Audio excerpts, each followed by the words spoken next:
سبحانك لا علم لنا إلا ما علمتنا إنك أنت العليم الحكيم سيقول السفهاء زرد أبواي قمقلان من الناس لخلقهم عن قبلتهم التي تشوار والدوي لأغي قبلنا التي بيد مكينة مدينة تراغي لس کاله دلته ژوند وسو په مکې مکرمې کې رسول الله صلی الله علیه وسلم لمونځ چیرته کاو په مکه کې چیرته کاو نو دې کې دوه روایتونه دي یو روایت دا د نبی علیه السلام له بعثت نه مخکې په مکه مکرمه کې چې لمونځ کوو بیت الله ته یې کوو خپله بیت الله ته یو خو راجح رایه دا ده علامه ابن الحجر رحمه الله په فتح الباري کې لیکلی دي بخاری کې یو باب راځي ډېر سخت باب هم ده هغې باب کې ابن حجر لیکي رحمه الله وی نبی علیه السلام چې ده په مکې مکرمې کې چې لمونځ کوو بیت المقدس یې کوو چې بیت المقدس ته یې کوو اصل لمونځ یې بیت المقدس ته کوو خو داسې به درېده چې بیت الله یې مخ ته راسي خبر باندې پوه سوله یا مثلا مقصد به بیت المقدس و خو داسې جکې به درېده چې بیت الله یې مخ ته راسي او بیت المقدس دواړه سي هلته د نبی علیه السلام مونځ په مکې مکرمې کې چاته و بیت المقدس ته و بیا چې مدینې منورې ته راغی بیا 18 یا 14 میاشتې خالص بیت المقدس ته مونځ وکړه ځکه اصل مونځ خو په مکه کې بیت المقدس ته و خو داسې به رسول الله درېده چې مکه مخ ته راسي بیا خو په مدینه منوره کې دا کار نه کېده ځکه په مدینه منوره کې بیت الله جنوبي ده او بیت المقدس شمال ده شمالي ده نو دواړه نه ترتیب کېده نبی علیه السلام دلته بیت المقدس ته 14 یا 18 میاشتې لمونځ وکړه بیا نبی علیه السلام شوق داو چې بیت الله ته بیرته لمونځ شروع کی بیا الله عز وجل بیرته تحویل د قبلې راوست علماو په دې کې اختلاف ده د قبلې نسخه یو وارې راغلی که دوه وارې بعضې علما وایي دوه وارې ځکه یو وارې مکه وله مدینې ته چې راغی بیت المقدس 18 میاشتې بعد بیرته بیت الله سره دوه وارې نسخه راغلی اما لکه سیوطي غوندې اما ابن حجر وی یو وارې نسخه راغلی په مکه کې بیت المقدس اصل و مدینې منورې ته چې راغی دلته بیت المقدس څوک و اصل و نو بیت المقدس ته یې څوک وکړله د مونځ یې کوو ورته بس یو وارې نسخه راغلله بیت المقدس منسوخ سو بیرته بیت الله ته سوله خو بیت الله خو مخکې هم نه وله په مکي ژوند کې هم دا د ابن حجر رایه ده او دا رایه د دنیا محققین علماو مختاره ګرځولې ده سيقول أبواي قمقلان لخلقنا ما واللهم تشي واړول دوی لقبلنا التي أغك قبله كانوا عليها قل ارتوايا لله المشرق والمغرب الله لرى مشرق مغرب دا يهدي من يشاء الله هدایت کی چې چاته خوښسي الى صراط مستقیم لار مستقیم ته چاته چې د هدایت خوښسي لار مستقیم ورته ښیي طالبانو د اسلامی امت لوی عالم امام رازي رحمه الله دلته یوه خبر کړې ده چې افعال د الله عز وجل دا معلل بالاغراض دی که نه دی دا تعبیر دی دلته داسې نه کوي طالبانو ځکه دی اشعري ده ښه دی اشعري ده مونږ خو ماتوریدیان یو طالبانو ورونو مونږ اصل کې حنفیان یو په اصولو فروع دواړو کې نو طالبانو ورونو خبره داسې ده چې دا تعلیل د احکامو د الله عز وجل واجب ده که نه دی داسې تعبیر کوي دلته په تفسیر کبیر کې تعلیل د افعالو د الله عز وجل دا واجب ده که نه یعنی الله یو حکم چې کړی دی هغه حکم دپاره علت ویلل واجب دي که نه نو دی وایي چې د اهل سنتو رایه دا ده چې دا تعلیل واجب نه ده. داسې تعبیر کوي طالبان ورونو د اهل سنتو چې د تعبیر کې مونږ هم بیا ورسره شریک یو. ګوره یو دا د افعال د الله عز وجل معلل بالاغراض دي که نه دي، که د وجوب په مرتبه کې سي بیا خو مونږ ماتوریدیان هم واجب نه بلو، نفس جایز دي چې تعلیل ورته ووایې.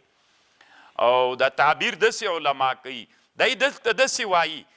د الله عز وجل د احکامو دپاره تعلیل و علت ویلل واجب دي که نه؟ معتزله وی تعلیل واجب ده او اهل سنت وی تعلیل نه ده واجب. بیا ماغه خبره کوي چې استکمال راځي فلان راځي فلان راځي، خو ډېر بحث یې دلته کړی طالبانو ورونو. بیا وایي د اهل سنتو دپاره یو دلیل دغه آیات ده. کله تعلیل ورته ویلې سیقول السفهاء من الناس ما واللهم عن قبلتهم، څه شي واړول؟ الله عز وجل علت ورته نه ویلي، بس قل لله المشرق والمغرب. علت یې کله ورته ویلې چې ولې یو ورې داسې اړوم یو ورې داسې، بس الله لره مشرق و مغرب ده، یهدي من یشاء الى صراط مستقیم. تعلیل ورته ونه ویلې. د دې جنه معلومیږي چې تعلیل په هغه کې څه ورته وایي، په افعال په احکامو د الله عز وجل کې واجب نه ده. خو طالبانو دې ټکي تم فکر وي چې بیا داسې نه سي غلط سیه. امام رازي رحمه الله لږ کته دی واجب نه بلي تعلیل، اما خپله تفسیر کبیر ډک له چا نه ده؟ له علتونو د احکامو د الله عز وجل نه ده. الله دې سړي ته دومره لوی علم ورکړی طالبانو ورونو، علما دې د په حق کې لوی ظلم کوي چې د کتاب طالبانو ته نه وي، نه کتاب ته انسانان تشویقوي. دومره د علم کتاب ده. کاش که اسلامی امت کې نن طالبانو یو وړکی یو جل کتابي علما او تحقیقات او تعلیقات پې وکړل، 100 جلده ته یو کتاب ورسو تعلیقات یې پې کړي. که په تفسیري کبیر باندې رښتونی تحقیق وسي طالبانو 100 جلدونو نه موړي. دومره لوی کتاب ده، ځکه دا یو اجمال غوندې د شرحې ته ضرورت لري. پرون موږ څومره پکې بند ولو، خبرې مو کولې او کولې، خو علم مړ د طالبانو. داسې به وایو افعال د الله د احکامو دپاره تعلیل واجب نه ده، او که ودې ویلې خو ښه ده، واجب نه ده چې خامخا به ته تعلیل ورته وایې، اما که ودې ویلې ښه ده، ځکه د سړي د زړه غوټه خلاصیږي. تاسې اوس دلته متوجه سئ امام رازي رحمه الله په دا نن درس کې څومره تعلیلونه وایي، بیا ورته متوجه اوسېږئ، درته وایم انشاءالله.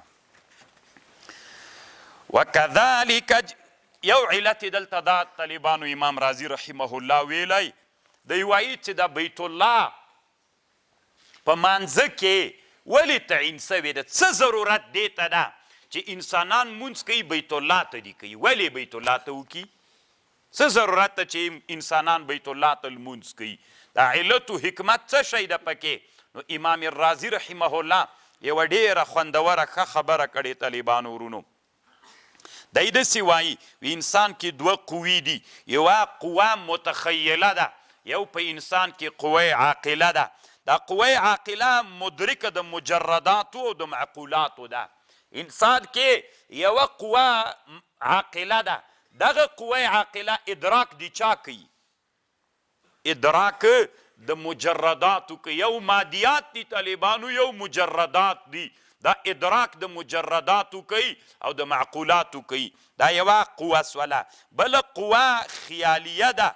دا قوه خیالیه څه ده؟ دا متصرفه ده په عالم د اجسادو کې، په عالم د اجسادو کې تصرفات کوي.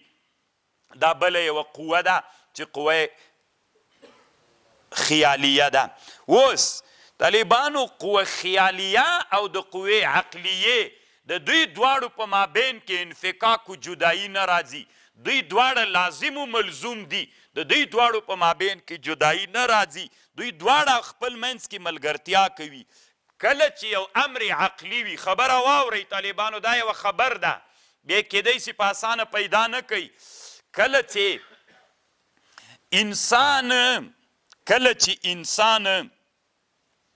یو امر عقلی ځان ته مستحضر کی، یو امر عقلی، دغه امر عقلی چې ده چې مجرد وي، د دې په صورت ترڅو په مسئله باندې ترڅو سړی نه پوهیږي چې ترڅو پورې ته د قوې متخیلې نه څوک وانخلې، استعانت و کمک وانخلې ته به داسې چل کوې قوې متخیلې ته به یو صورت به ورته کدې بیا به دغه قوې عقلیې چې کوم استهزار کړی ده دا به د هغې قوې متخیلې چې کوم صورت راوړی له هغې سره تطبیقوي ته به ځان پې باندې پوه کوې که نه دغسې سړی په اسانه پې باندې نسي پوهېدلی ګورئ طالبانو ورونو کله چې علم هندسه کې یوه قاعده زده کې دغه وا دې اورېدلی یوه قاعده دې په علم هندسې کې واورېدله دغه قاعده کلیه وه او دا مجرده قاعده وه مادي نه وله خو د عقل کار سو ده عقل تر څو نه پې پوهېږي چې قوې متخیلې نه ګټه وانخلي دا به داسې کوي قوه متخیله به اوس داسې کوي ده ته به باندې په تخته باندې هغه نقشه جوړوي چې جوړه دې کړه نو قوې متخیله به هغه را اخلي بیا دغه قوې عاقلې چې کوم ادراک کړی ده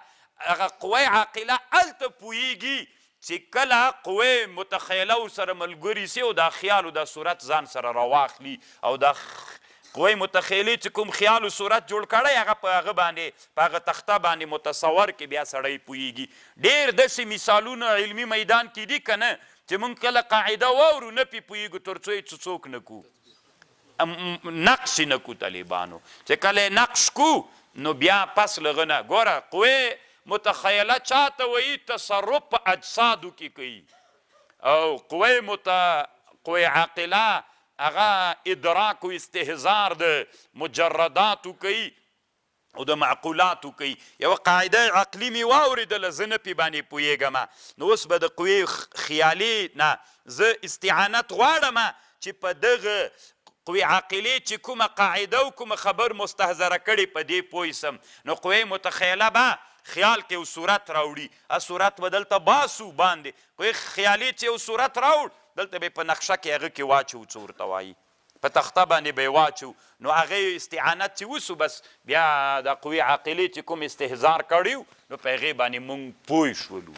تاسې په خبر پوه شول نو اوس امام رازي رحمه الله وی انسانانو ته څه ضرورت ته انسانانو ته چې انسانان الله عز وجل هغه کړي دي څه ورته وایي په مانځه کې الله ورته تعین کړی چې تاسې به بیت الله ته څوک کوئ لمونځ کوئ اوس تعین ته څه ضرورت ده نو خو الله هر طرف ته چې مونځ کړی وای نو الله ته کیږي لله المشرق والمغرب هر طرف ته الله ده نو دا تعین ولې راغی نو تعین د دې وجې نه راغی طالبانو ورونو ته چې کله په مانځه باندې ودرېږې د الله ته لمونځ کول دا د قوې عاقلې کار سو نو باید حضور قوه عاقله برابر کی خو قوه عاقله چې برابروي ښه استهزار هلته راځي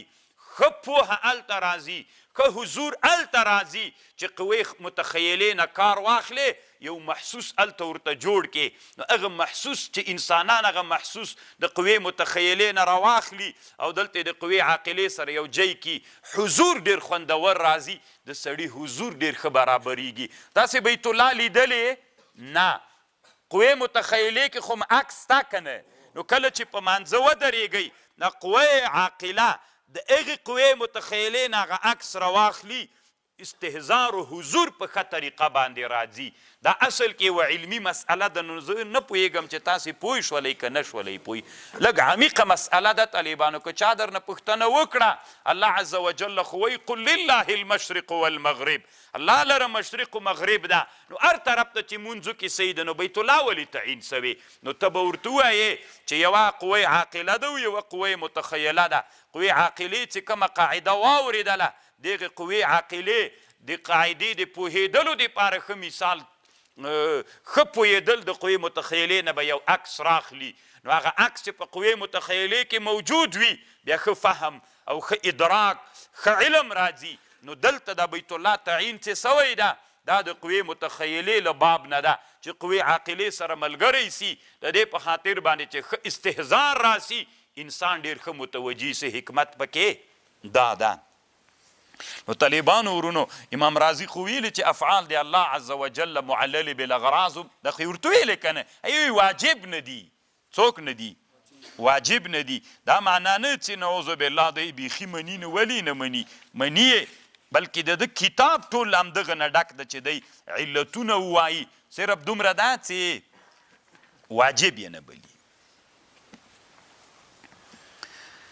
وکذلک جعلناکم امة وکذلک جعلناکم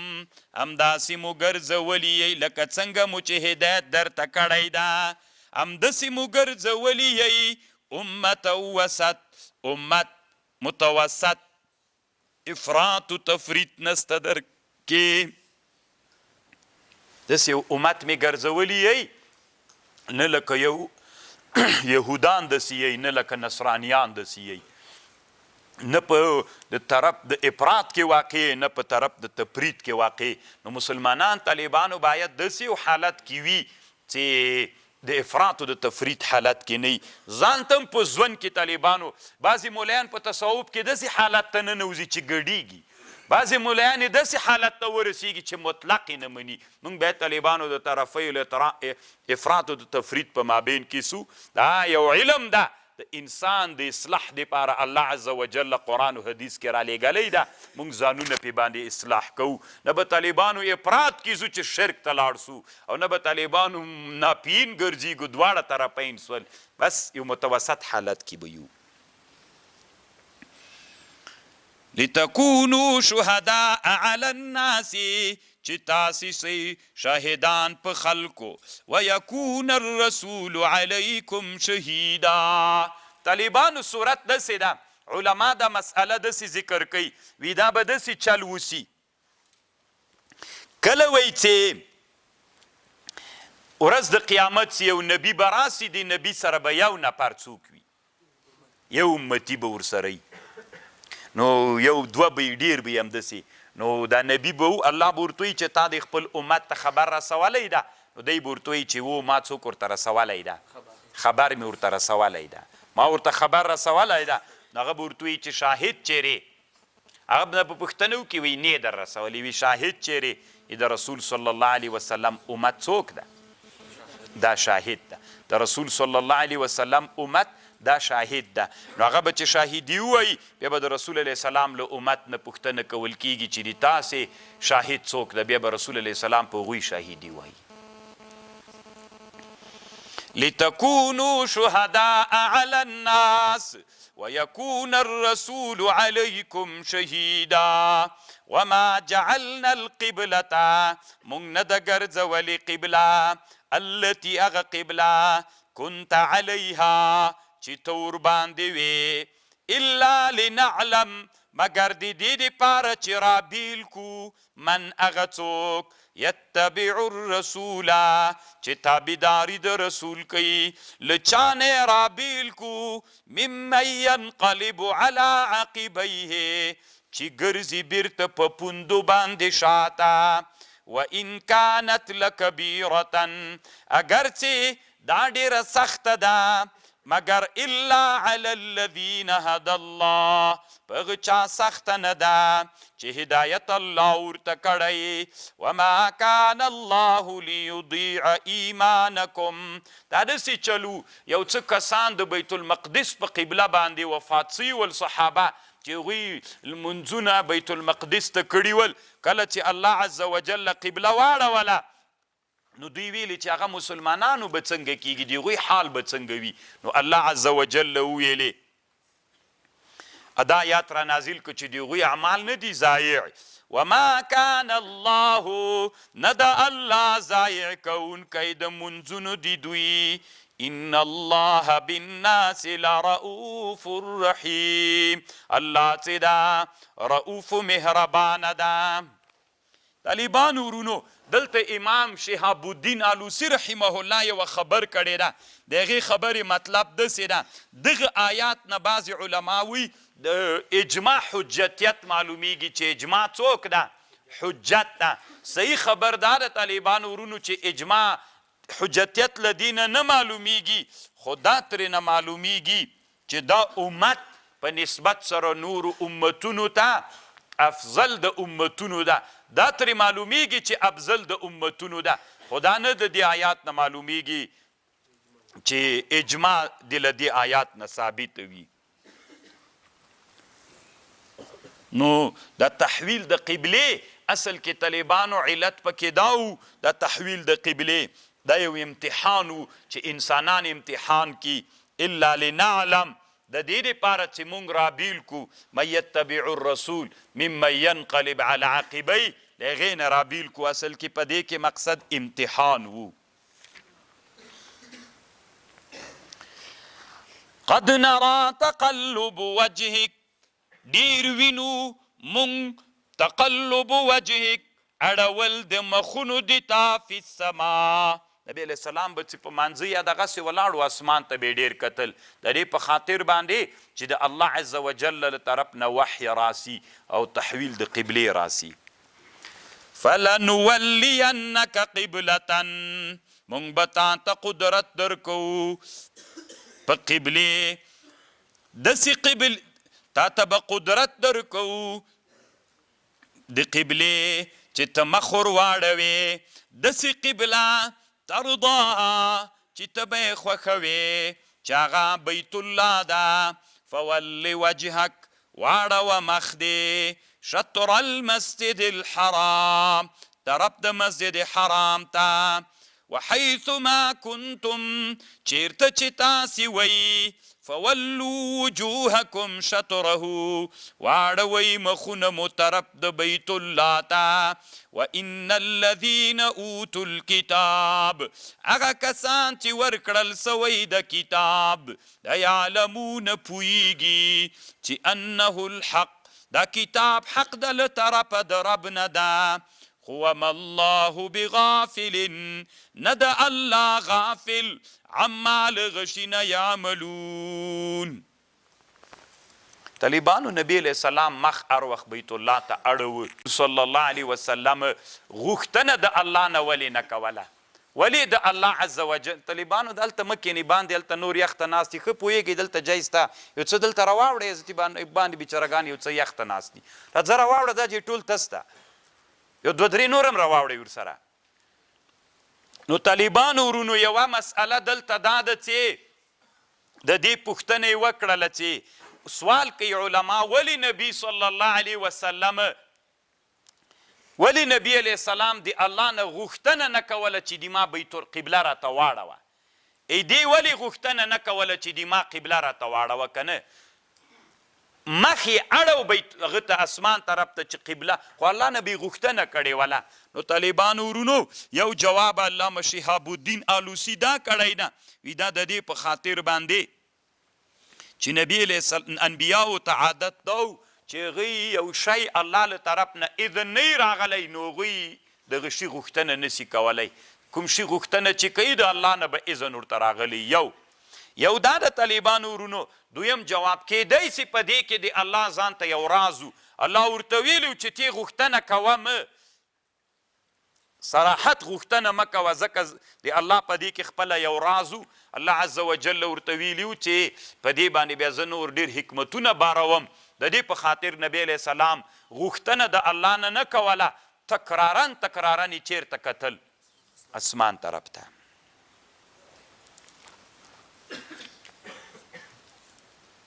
نو اوس طالبانو ورونو علامه شهاب الدین آلوسی رحمه الله یوه خبر دلته بله واورئ بیا د بلې خبرې ته راځو طالبانو ورونو نبی علیه السلام چیرته و چې دا قبلې تحویل راغی نو یوه رایه دا د نبی علیه السلام په مسجد قبلتین کې د بشر ابن برا ابن معرو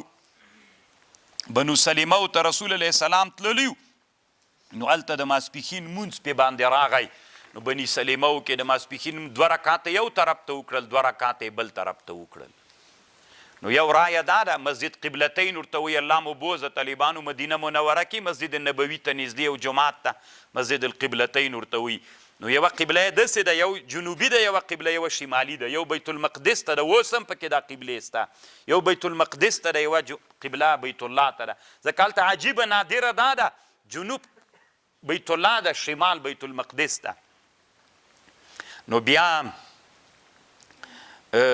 دا یوه خبر ده خو دا صحیح نه ده طالبانو د تحقیق د علماو رایه دا ده لکه ابن الحجر داسې باب کې به طالبان معقولي دنیا کې به طالبانو امام رازي غږوي او په په څه ورته وایي د حدیثو په اختلافونو علمي تحقیقاتو کې به طالبانو به ابن حجر غږوي، د تاریخ په باب کې به په نقد کې ذهبي غږوي. هر انسانان طالبانو تاسې خو بس الله دې تاسې په حال رحم وکړي، بس چې خبره واورئ معلومات ځان ته نه کوئ چې دا د کم اندازې سړی ده نو دی ورته ناست وي زتي. طالبانو ورونو اوس خبره د سره واورئ. صحیح خبر دا ده نبی صلی الله علیه وسلم چې و دا تحویل د قبلې وي د ماسپښین په مانځه کې راغی. د ماسپښین په مانځه کې راغی، نبی صلی الله علیه وسلم په مسجد النبوي کې و، په مسجد النبوي کې و. بیا د مازدیګر مونځ راغی، دلته یو صحابي د رسول الله سلام سره مونځ کړی و، نو هغه رښتیا مونځ یې دلته قبله یې هغه کړی و چې تحویل د قبلې راغی. نو بیا مازدیګر دا صحابي له هغه نه ووته د بنو سلیمه و په جومات کې چې مسجد القبلتین ورته وایي، دلته جمع ولاړه وه، نو د غږ پې باندې ورو چې تحویل د قبلې راغلی دی، نو هغوی په مانځه کې بدل را بدل سول مسجد القبلتین. او سحر مانځه کې بیا مسجد القبا ته دا خبره ورسېدله چې دا مسجد النبوي ته نږدې داسې 1 میل اندازه کې یو بل جومات ته مسجد القبا ورته وایي، لمسجد اسس علی التقوا، چې په دې کې ډېر اختلاف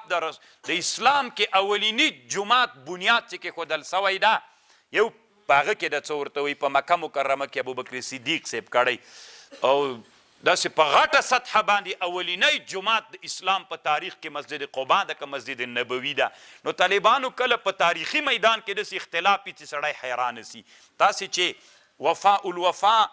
باخبار دار المصطفى د علامه سمهودي کتاب ته مراجعه وکئ، دې کې به حیرانه سي چې اوس زه څه ووایم. نو بس هغه ده او که دغه ده طالبان دومره ډېر دلایل په دواړو طرفونو کې شتون لري، او دا د مدینې منورې تر ټولو نه ښه تاریخ ده. وفاء الوفاء باخبار دار المصطفى لعلامه نور الدین السمهودي الشافعي. طالبانو شافعیانو ته هم فکر وي، الله عز وجل د هر باب لیوا د دوی په لاس کې ورکړې ده، الله عز وجل ډېر خدمت د دې انسانانو نصیب کړی.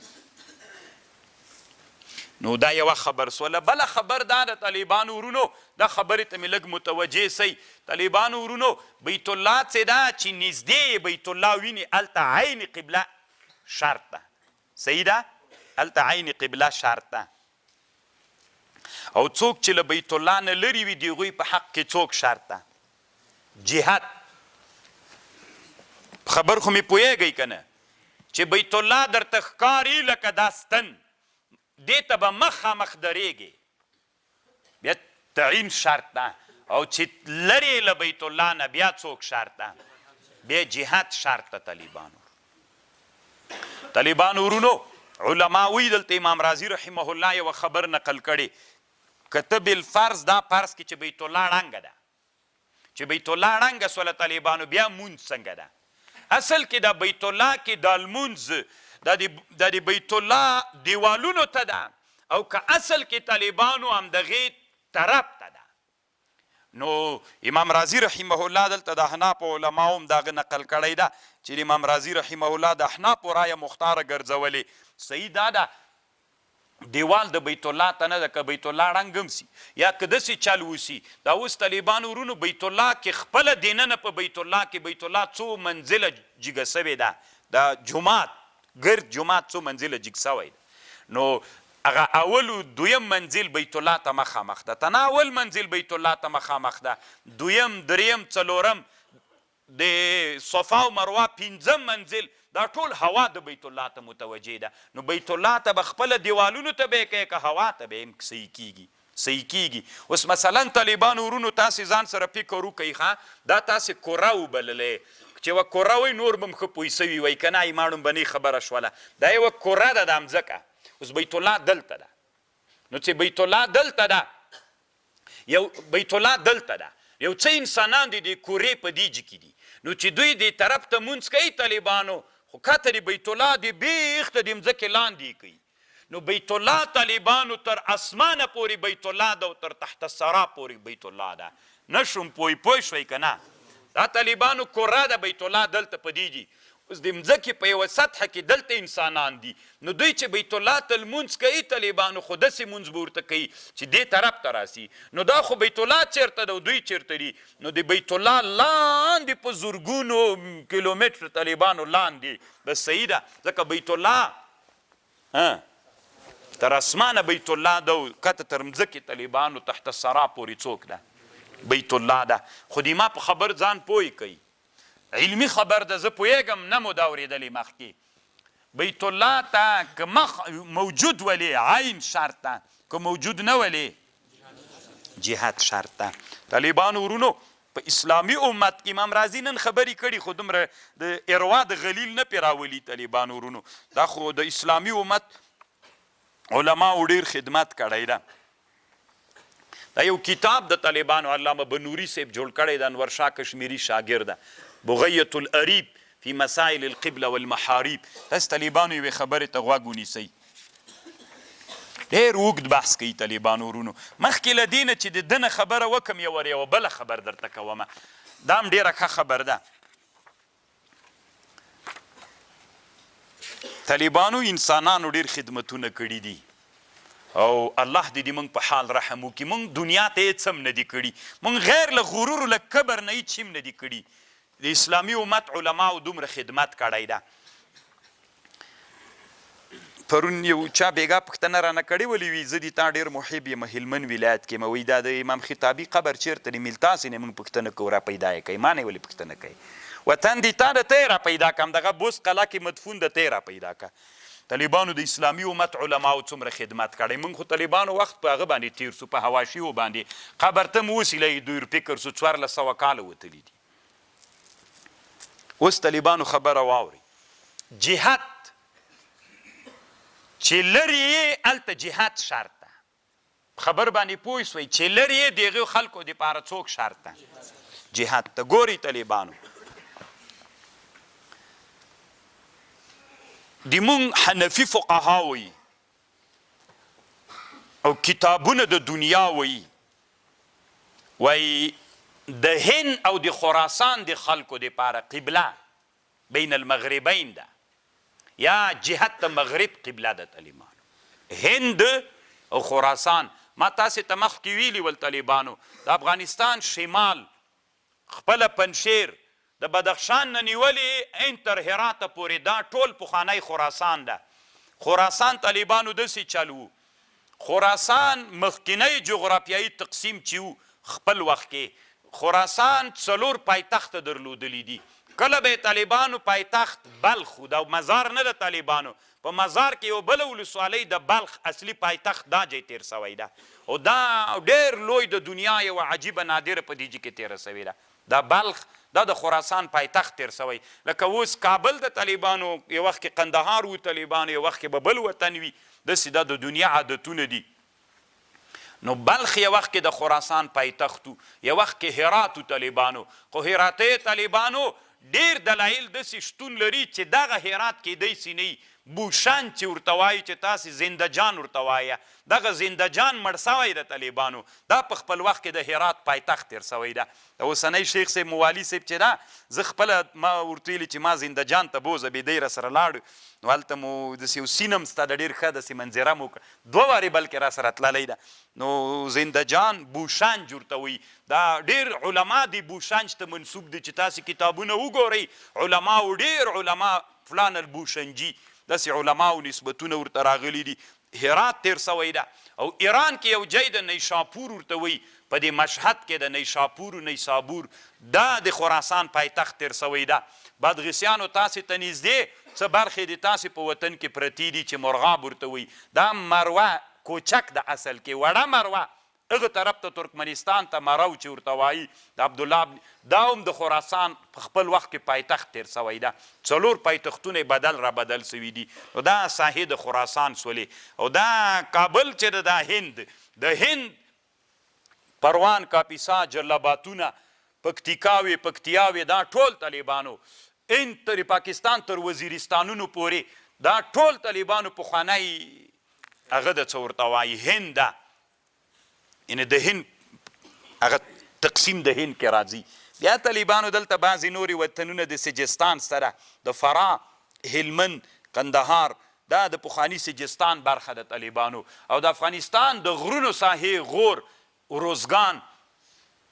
دایکندي د هلمند بغرامونه دا ټول پخوانی غرشستان د طالبانو چې دا غوربندونه د هغې دروازه ده. دا غوربند نه د طالبانو، غور درب ده. درب دروازې ته وایي غور درب، یعنې د غور دروازه، د غرونو دروازه. ځکه دا چې دی چې ننوځي د غرونو دروازه او سلسله شروع کېږي، بیا که نري عین چې تر بغرامه بیرته راکته کېږي نوزادونو ته، نو داسې به ورځي که ورځي یاره او 8-9 کاله به وځي. دومره د غرونو وطن ده چې پیاده خو پکې ځي. الله مو دې بوځي طالبانو. دا هم یو علم ده که نه چې زه در سره یم پیاده روان یو او ما سره یو څو داسې پتاو یو شاه ابن نون غوندي کتابونه یې شاته اچولي چې دا ګرځې راګرځې او مطالعې کوي تحقیقات کې. دا ځان ته خوند لري. مخکې به علماو داسې کول. نو د خراسان او د هند د دوی قبله چیرته ده؟ بین المغربین د طالبانو. بین المغربین دا یې قبله ده یا جهت د مغرب یې قبله ده. خو دلته طالبانو دوه خبرې اوس تاسې واورئ. د فقهاو یو اختلاف سته ده. نو الله دې وکړي چې زه یې داسې مشاهد درته ووایم. یو څو طالبان ما سره اعانت و کومک وکړه. یو طالب جانه ته ودرېږه، تا نه شاته کوم طالب څادر دې کېږده ودرېږه، ژوندی ژوندی ودرېږه، مړ مړ مه کوره. یو ته څادر وله ودرېږه، څادر دې سر نه تاو کړی، شاته مه ګوره، تا ته وایم ودرېږه. یو ته طالب جانه تورې پګړۍ وله، چشمک وله، نه نه ته نه دلته نږدې ودرېږه. طالبانو ورونو تاسې ما ته هم هغه کوئ، تاسې متوجه اوسېږئ. زه تاسې ته یوه خبره کوم. طالبانو په افغانستان کې یا په دنیا کې، دی موږ ټول افغانستان کې بلکې په پاکستان ټول کې یوه مسله ده. قبله ډېره اسانه ده طالبانو. زه د قبلې یوه قاعده درښیمه. داسې چل به تاسې وکئ چې لمر په ژمي کې دلته غورځي که نه، او اوړي کې دلته اخریني غورځېدل چې کېږي د لمر. نو دا طالبانو ټول له 40 درجو نه زیاتېږي. زه تاسې په یوه خبر پوه کړم. تاسې فرض کوئ طالبانو دا ټوله دایره ده 360. 90 هغه کم جهت ده؟ دا خو غرب سو، دا شرق سو، دا غرب سو، دا جنوب سو، دا شمال سو. دا ټوله لغه کونج نه نیولې تر هغه کونجه 90. دې کونجه دا کونجم غربم ټول 90 درجې کوي. اوس طالبانو یوه درجه د دوی د علمي هیئت د علماو په هغه 4 دقیقې کېږي. یوه درجه. تاسو طالبانو یې ما خبرې ته غوږ ونیسئ. لمر په ژمي کې دلته غورځي، په اوړي کې دلته غورځېږي. نو دې ته طالبانو بین المغربین وایي. مغرب الشتاء، مغرب الصيف. خبر پوهېږئ؟ د دې دواړو په مابین کې څومره اندازه فرق ده؟ 90 نه ده، له 40 نه ډېرېږي. چې راکمي بعضې وطنونو کې راکمي، بعضو کې ډېر، له 40 نه زیاتېږي. 40 له ربع دی، هغه نه څه ورته وایي؟ له ربع نه د هغه څه ده؟ د ټول یو جهت چې 90 درجې ده، د هغې نصف. که 90 چې په منځ تقسیم کې څو کېږي؟ دلته 2 درجې زیات سو پې باندې، 45 و 40. نو اوس طالب جانه تاسو طالبانو د مونږ حنفي فقها ټول داسې وایي چې قبله په افغانستان کې بین المغربین ده او په خراسان کې. تنها دغه خراسان نه طالبانو، هغه خراسان چې ترکمنستان کې پروت ده، هغه خراسان هم د طالبانو. د ایران په حدودو کې ډېر خراسان پروت ده. ټول هند و سند، دغه هند و هغه هند سند، د ټولو قبله بین المغربین ده. طالب جانه ته اوس په منځه ودرېږه. دا وچ منځ طالبانو دا بیخي قبله ده. مثلا اوس داسې کرا کرا واوړه خو له ده نه اوړه مه، تاویږه کرا کرا خو له ده نه اوړه مه. څنګه حالت کې داسې نه ما سره وغږېږه، داسې څه که دی وینې ده نه اوښتی، د ده نه اخواته د مخ ده که د داخل د دایرې کې د مخ ده، بس سمه ده. د ده مونځ طالبانو صحیح ده.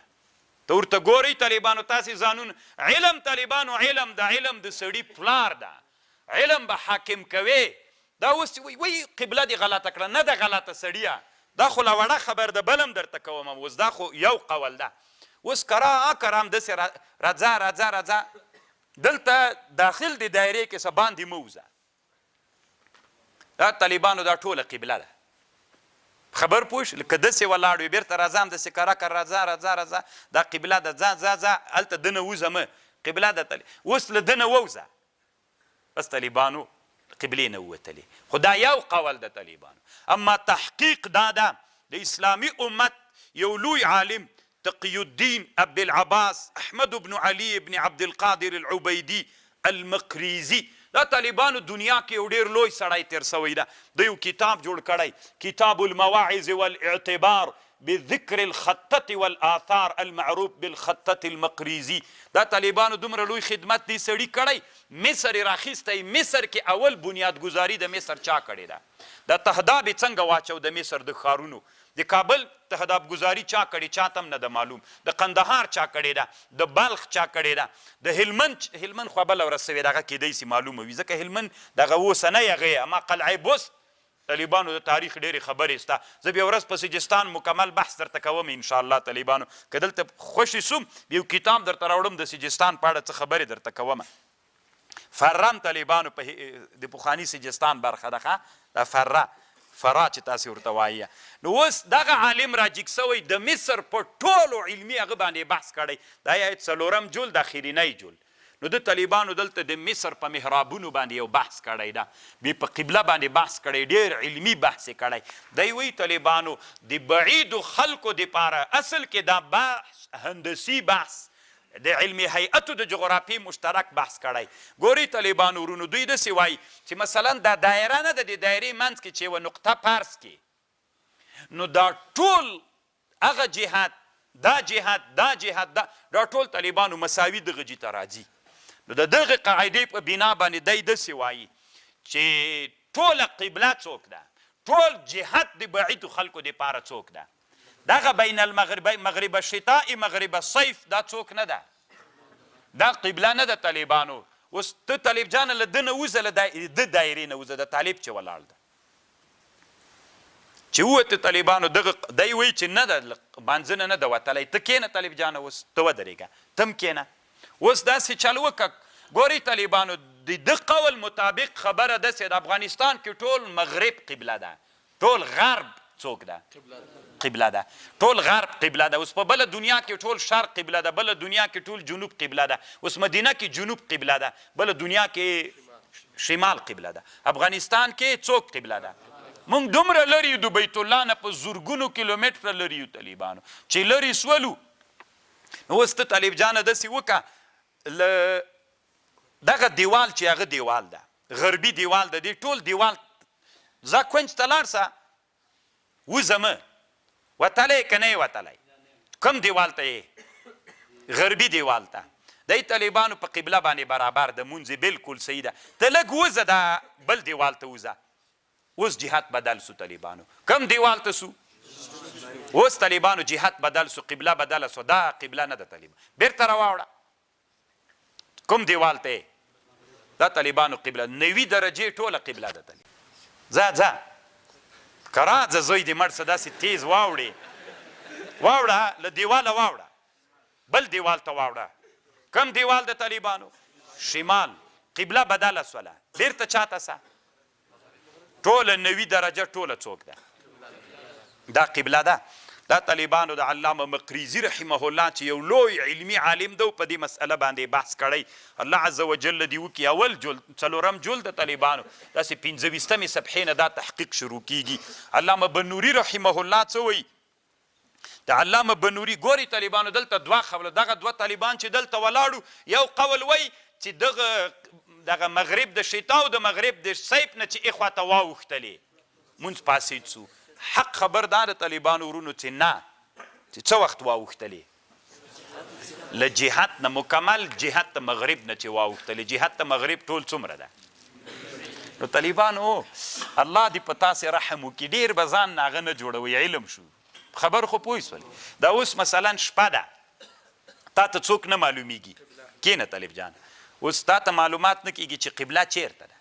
افغانستان کې چې ورک سولې که شپه والا اسمان شین وو نو یو ستوری ده دلته ستوری د جد یې ورته وایي دب الاصغر ورته وایي. دا ستوری طالبانو دا د شمال ستوری دی ته وایي. دا زده کوي دا پیدا کوي طالبانو کله کله جهاد کې ورته ضرورت راځي په دې جهتونه پیدا کیږي. نو که زه یو ورځ مدرسې ته راغلم دا ستوری به انشاءالله خو تاسې راپویاد کوئ زه به یې در وښیم. دلته طالبانو یو ستوری د شمال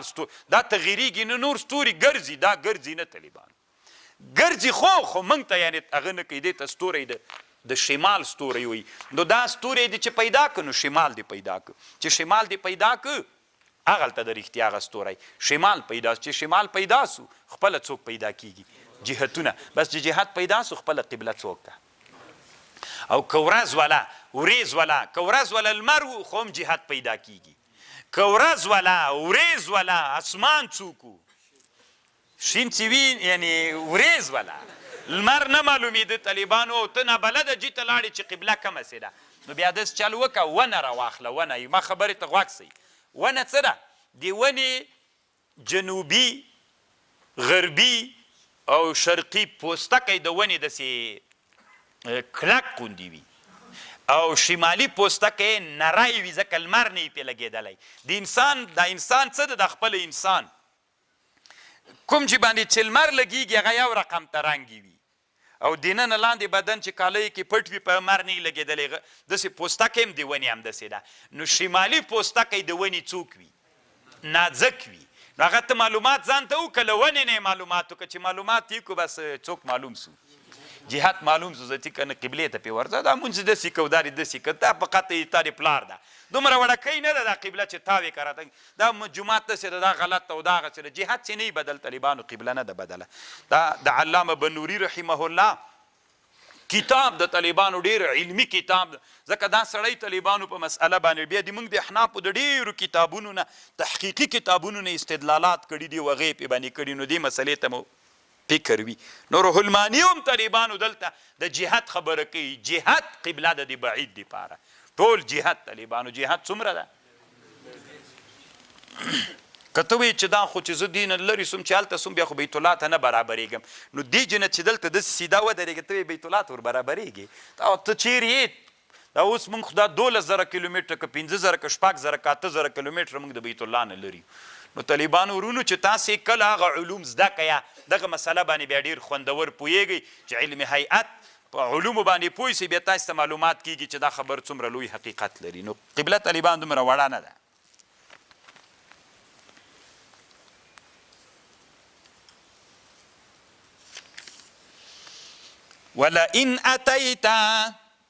ولئن أتيت الذين أوتوا الكتاب ولئن أتيت الذين کتراتګو کېغه کسانو ته چې ورکړل سوی ولئن أتيت کتراوړې الذين کسانو ته اوتو الکتاب چې دوی ته ورکړل سوی د کتاب ورته راوړې بكل آیة هر معجزه ما تبعو قبلتک دوی تابعداري نه کوي دي تا د قبلې خو یوه خبره واوره وما انت بتابع قبلتهم ته به پس له دې نه د دوی د قبلې تابعداري هم نه کوې. یعنې دا طالبانو یهودو بیا هم دا تمناول د اهلي کتابو کېدی سي موږ قبلې ته بیرته راواوړي نو دا تمه یې ورختمه کړه وما انت بتابع قبلتهم وما بعضهم بتابع قبلة بعض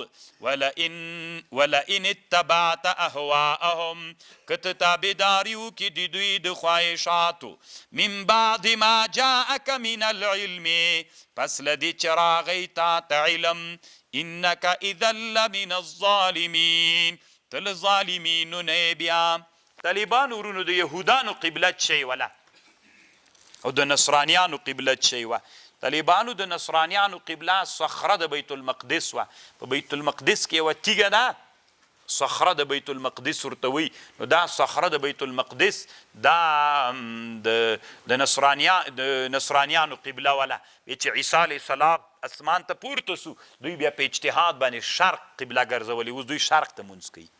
او هغه چې د یهودان چې ول یهودو به لمونځ تابوت ته کوو څه و تابوت به یې ځان سره ګرځوه بیا به دا تابوت طالبانو ورونو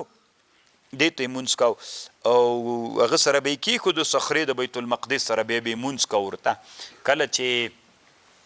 یعنې لنډې دا طالبانو دا اوس زمانه کې قبله د نصرانیانو د یهودانو دا دواړه اجتهادي قبله ده د شارع له طرف نه دوی ته په دې قبلې امر نه ده سوی او د موږ او د تاسې قبله خو اجتهادي نه ده د شارع نه امر راته سوی ده او امام رازي رحمه الله وی د دنیا منځم بیت الله ده په دې باندې طالبانو علما ډیر بحثونه وي قسمه قسم استدلالات پې باندې وي یو عالم دنیا کې تیر سوی دغه وي د دنیا منځ بیت الله ځکه دا پورته کائناتي ستوري چې کله داسې پړکا کوي د دې دا تقاطع چې راځي دا طالبانو د بیت الله په سر باندې راځي دا تقاطع د رڼاو د ستورو چې راځي لکه یو ستوری له دې طرف نه رڼا وکړي بل له دې طرف نه نو د دواړو ستورو دا رڼا داسې روانه سي دا رڼا داسې روانه سي دلته کوم ځای کې چې تقاطع کوي دا د رڼاګانو د تقاطع مرکز دا د بیت الله سر د طالبانو په دې نورم قسمه قسم دلایل علما ذکر کوي او الله دې نو نه پوهېږم طالبانو ورونو چې کله کله سړی داسې یو حالت ته ورسیږي یو دلیل علما د نن عصر داسې وایي که نه دا د مځکه مخکې ټوله څوک وه اوبو کې غرقه وله ټوله دنیا په اوبو کې غرقه وله اولینی جای چې د اوبو نه راووته اوبه ترنه وچه سوله اوس طالبانو ساینسدانانو داسې کړي دي دوی د خاورې معاینه کوي او د خاورو کې معلومات ورته کېږي د ډبرو تیږو کې چې کومه څومره زمانه مخکې له اوبو نه راوتلې کومه مخکې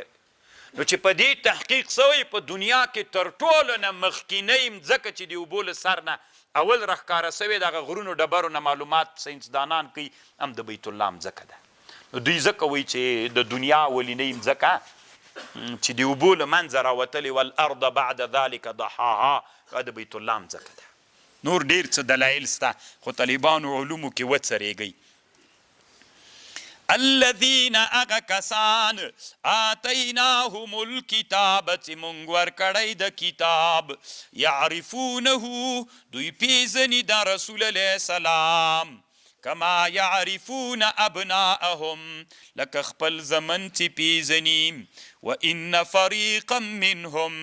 یو ډله له دوی نه لیکتمون الحق پټوي حق وهم یعلمون او دوی پویږي طالبانو ورونو عبدالله ابن سلام الیهودی الاسرائیلی صحابیو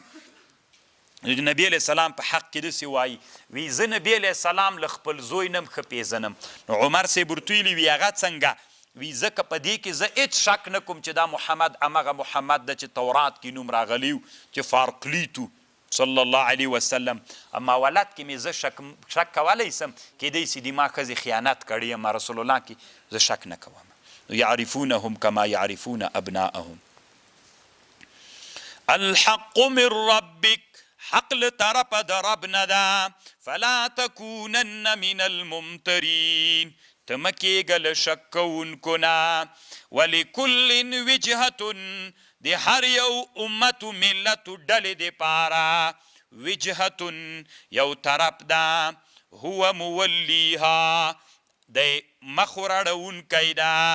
یا دا معنی طالبانو په مسلمان یا عام په ټولو ادیانو کې ولکل وجهة هر ډلې د دنیا د ډلو نه ځان ته یو جهت ته څوک یو طرف ته یا تنا په مسلمانانو کې ولکل وجهة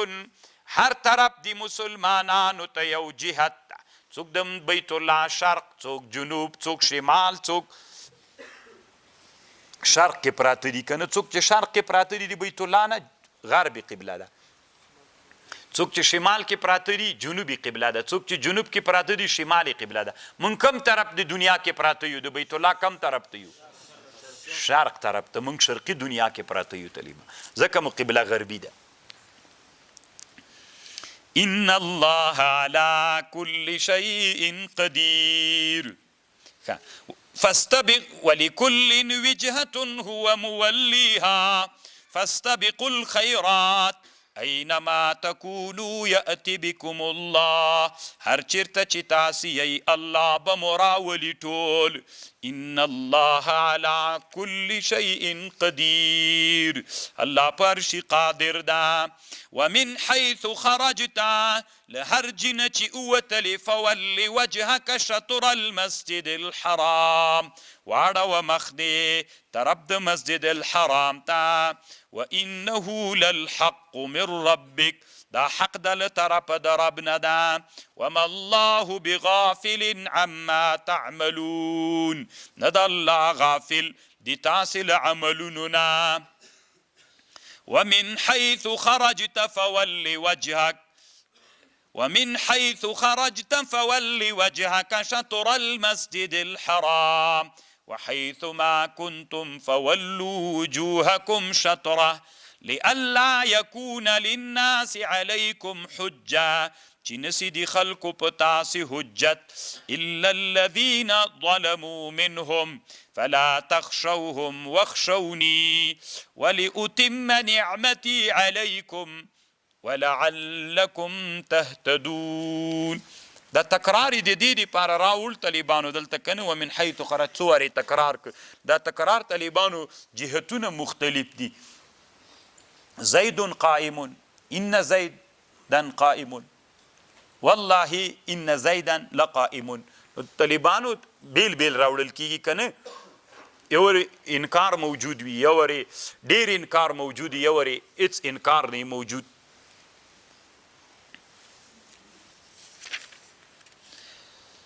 کما ارسلنا فیکم رسولا لکه څنګه مو چې رالیږلي په تاسې کې رسول منکم لتاسنا یتلو علیکم آیاتنا تلاوت کوي په تاسې آیتونه دي مونږ ویزکیکم او پاکوي تاسې ویعلمکم الکتاب والحکمه درخی تاسی تا کتاب و حکمت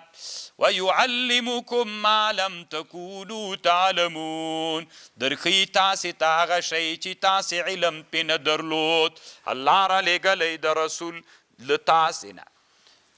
یزکیکم پاکوی تاسی لگناہنو لشرکنا ویعلمکم الکتاب علم تاسی تا درخی دا کتاب طالبان ورونو دلته یو خبره باندې لږ بحث کوو هغه داسې د طالبانو ورونو علامه ابوالحسن علي الندوي رحمه الله یو کتاب جوړ کړی ربانیة لا روهبانیه موږ ربانیت غواړو چې رب ته منسوب سو روهبانیت نه غواړو کوم چې نصرانی دا طالبانو دا صوفیان ګوري په نصرانیانو کې هم ول هغوی ته به روهبانیان ویلې هغوی به شرکیاتو نارواوې کولې روهبانیة ابتدعوها ما کتبنا علیهم لزانه نو طالبانو موږ خپل صوفیت باید له چا رابیل کو له نصرانیت نه داسې نه یې چې د موږ صوفیت په چا کې ورګډ سي په روهبانیت کې ورګډ سي نو طالبانو ورونو تاسې دلته اوس یو مسلې ته متوجه دا خو ډېر کتاب د نورې ډېرې خبرې نه درته کوم صرف دا یو دوه خبرې درته تیر کوم چې تاسې ځان پوه کړئ جنایة المصطلحات على الحقائق والغایات طالبانو ورونو علامه ابوالحسن علي الندوي رحمه الله یو خبر کړي د دې خبرې مطلب ده کله طالبانو دا اصطلاحات نمونه په اصلي معنا باندې جنایتو کې معنا ته ډېر تاوان ورسوي کنه نوم نه د طالبانو کله کله نوم چاته ډېر تاوان رسوي هغه حقیقت ته تاوان رسوي او حقیقت له منځه وړي انسانان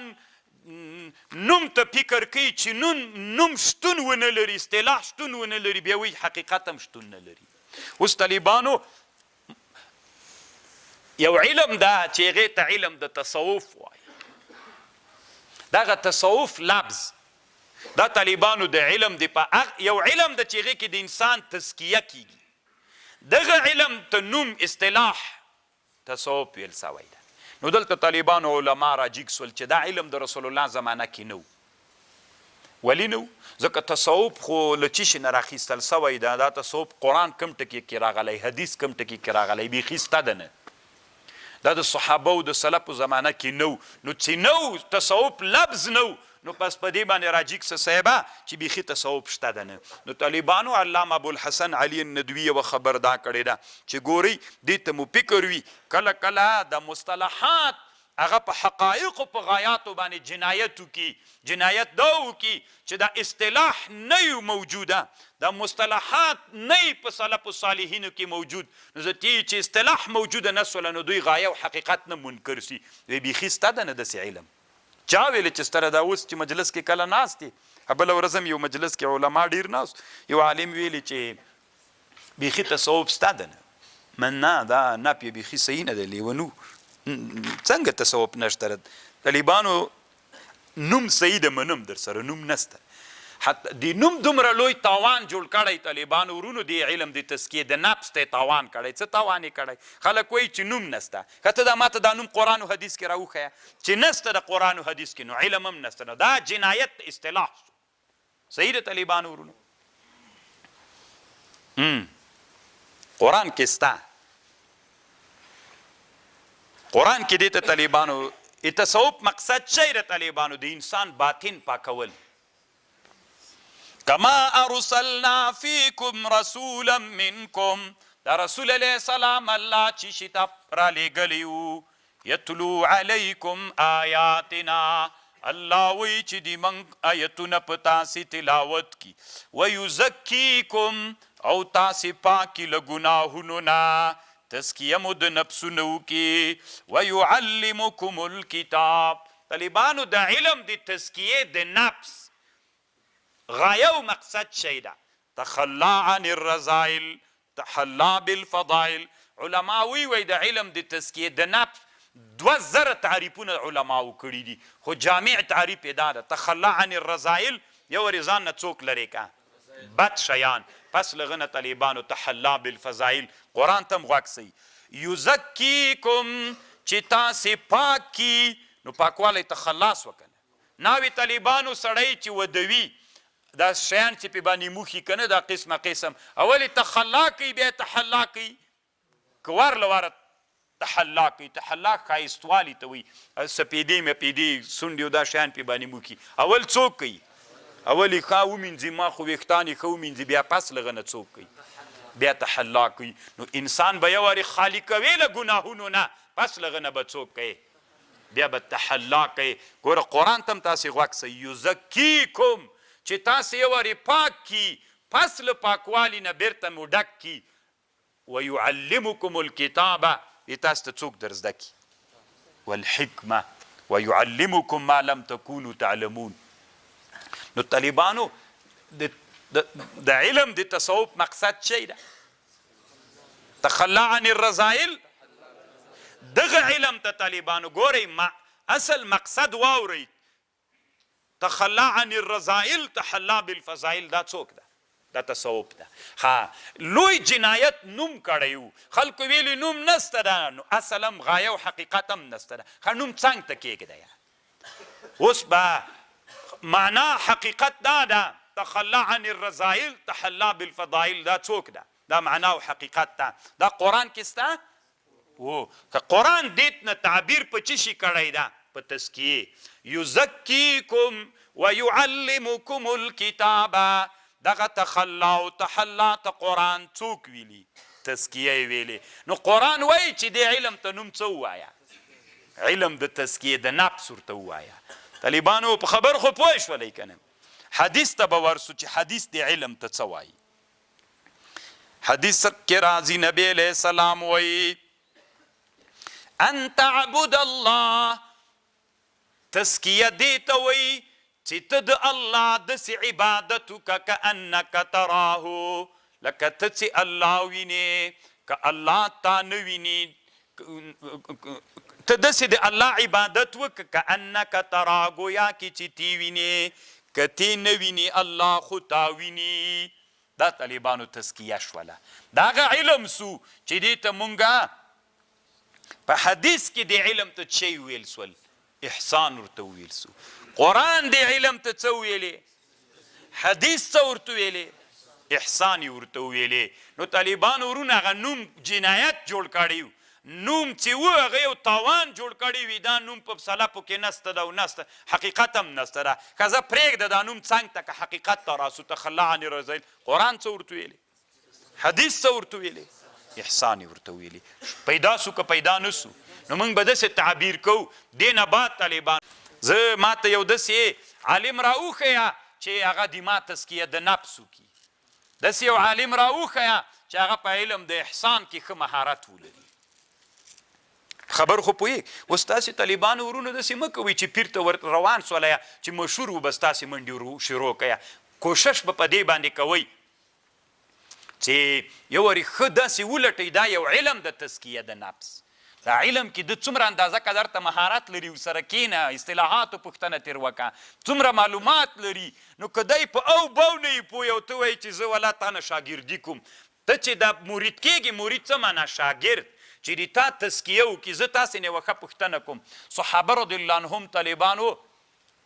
څه رقم ته خلک ول کوچان ول خو کله چې د مدرسې د تزکیې د نفس د مدرسې د رسول الله ته راغلل څوک تر جوړ سول؟ هغه سړی طالبانو چې هغه نومېده څه ورته وایي بلال الحبشي. څه رقم ته سړی و طالبانو ورونو خو الله د داسې تزکیه د ده وکړه د شرک نه یې داسې توبه وویستله د بوتان یې داسې پرېښودل چې هلته به یې په سرو شګو کې چملولي نارې به یې وهلې احد احد پروا نه کوي څومره به یې وه احد احد نارې به یې ولې. نو طالبانو تزکیه وشوله که ونه شوله؟ ګناهونه پرېښودل سول که نه سول؟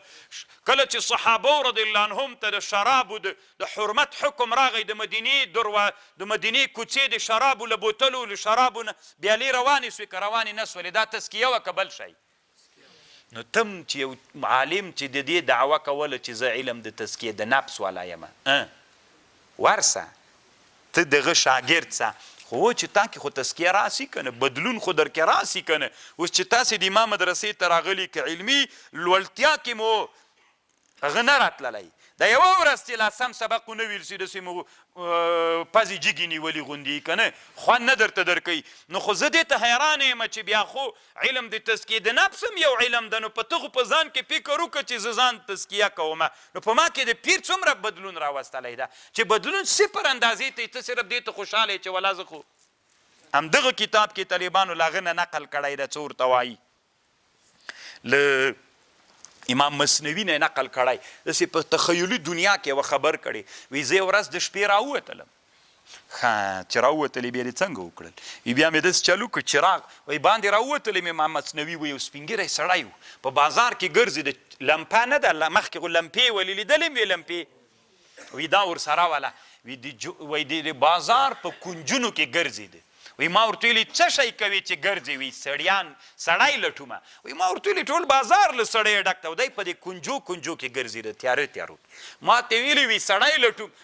ټول بازار له سړیو ډک ته وي راته ویلي الرجل لټومه هغه معهود سړی. نو طالبانو د امام مصنوي د خبرې ځکه مصنوي هم د علم تزکیې د نفس یو لوی عالم ده نو دې نه طالبانو دوه خبرې را معلومې سولې. یو دا ده طالبانو چې استادان د علم تزکیې مشهور نه وي کنجونو کې طالبان خلک ترې خبر نه وي ګوره چراغ یې چېرته ګرځوئ یو او دویم دا له طالبانو وي سړي خو ډېر دي خو سړی لټومه تاسې په خبر پوهېږئ سړي خو ډېر دي. طالبانو د موږ نیکه چې و د خپل وخت لوی عالم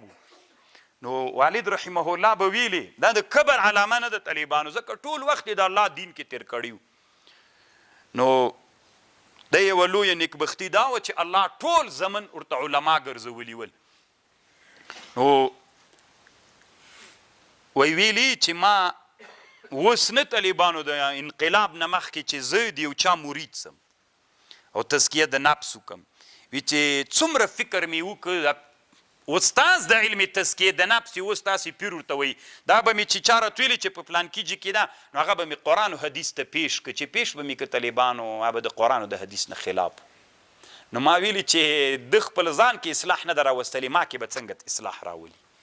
نو اخیر مې وی ځان سره دا فیصله وکړه چې زه خپله په قرآن و حدیث ته ځان اصلاح کوم. داسې یو څوک مې پیدا نه کړ چې زه هغه ته ورسم او د ما تزکیه د نفس وکړي. دا طالبانو کبر غرور نه ده ګوره امام مصنوي وایي همدې کتاب کې وی سړی لټوم سړی نسته ده توره تیاره کې راوتلي والله عز وجل دې موږ په حال رحم وکړي. نو دې علم ته به دې نه بعد موږ څه وایو او علم د احسان. خو یوه خبر دلته بل هم شته طالبانو دا هم راسره واورئ بیا بس ده. طالبانو یو فقه ظاهر ده یو فقه الباطن ده. فقه ظاهر دی ته وی مونځ به څنګه کوي، سجده به څنګه کوي، رکوع به څنګه کوي، قیام به څنګه کوي، جلسه به څنګه کوي،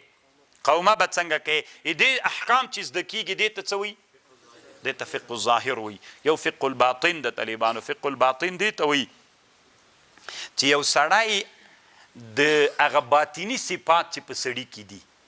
چا په سترګو لیدل کېږي نه، هغه باطني صفات چې په انسان کې دي د هغې احکام زده کړي. یو سړی ده هغه ما ته وایي ما کې حسد پیدا سوی، زه څنګه وکړم چې له حسد نه ځان وساتم؟ ما کې غرور پیدا سوی، زه څنګه ځان له ګناه نه وساتم؟ په ما کې پلانکۍ ګناه پیدا سوی ده، زه څنګه وکړم چې جوړ سم؟ نو دا احکام چاته نه دي معلوم. ګورئ طالبان، دا هم یو د دغه ګناهونو د باطن مرضونو، باطني مرضونو د دواو دپاره چې څوک مهارت لري، عالم وي، دې ته طالبانو عالم د فقه د باطن وي. دوه فقه سوي، یو فقه یو فقه د باطن سواله. په فقه د ظاهر کې په افغانستان کې څومره علما دي؟ 1 میلیون خو ولا اوړي. او په فقه د باطن کې تاسې مخ وبدي کېږئ طالبانو ورونو. زه هغه څوک یم د ما په کتابخانه کې د علم د تزکیې د نفس دپاره طالبانو یعنې انشاءالله په لسګونو څوک کوي چې که داسې یم په سلګونو کتابونو د ما په کتابخانه کې د علم د تزکیې د نفس کې ښودلي دي، شته ده. خو زه دې ته حیران یم علم د داسې یو څوک به په د افغانستان کې پیدا سي چې تاسې ته وایي چې ما ټول احیا العلوم کتلی، داسې په زرو زیر مې کتلی ده. نو خو د علم تزکیې دپاره علم اوس طالبانو چې یو سړی وایي زه تاسې تفسیر ترجمه کوم، چې دی تفسیر پې باندې ونه وي د قرآن ترجمه به څنګه کوي چې کتلی نه کېږي؟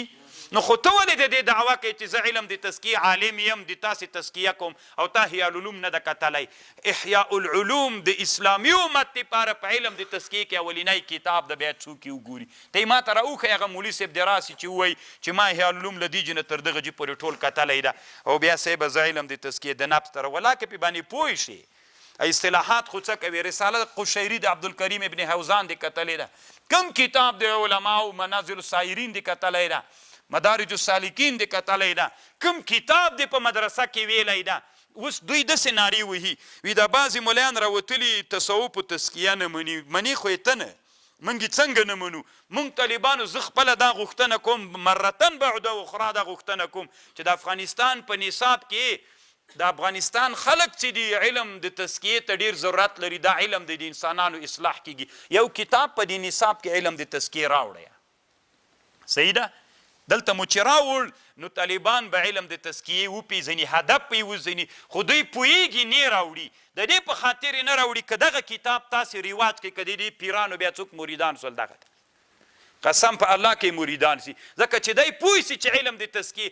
هغه پیر پسې به ګرځي چې په رښتونې معنا د ګوتو په شمار به انسانان پاتې سي. دغه کتاب طالبانو ما وړاندیز کړی یم، د څو وارې مې وړاندیز کړی چې د افغانستان په د مدارسو په نصاب کې دا کتاب داخل سي چې طالب تزکیه وپېژني که نه. دوی وایي نه دي پکې. نو خو زه مخالف سوم که ته مخالف سولې؟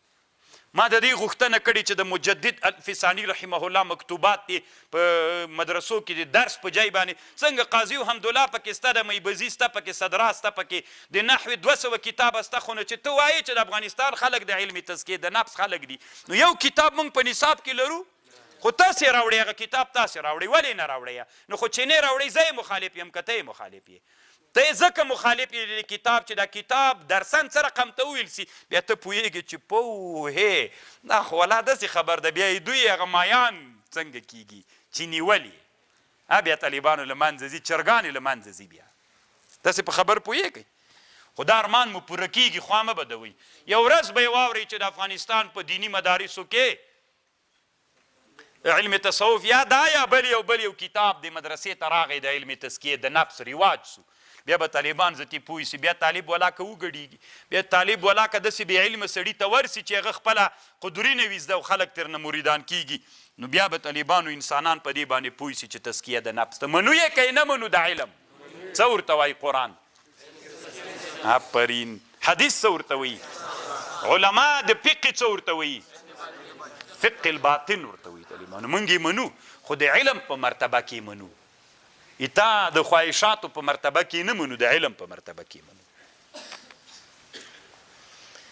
فاذکرونی اذکرکم واشکروا لی ولا تکفرون. اوس طالبانو دا بیعت نه ده،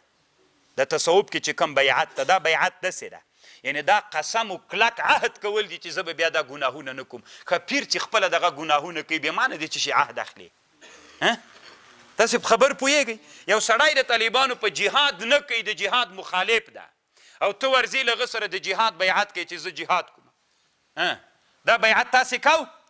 چا سره مو دا بیعت تیر شل کلن جهاد کې کو؟ کومې دلګۍ والا سره چې خپله جهاد کو، ښه تکړه مجاهد یو چې دی په کور ناست جهاد ته ناروا وي، بیا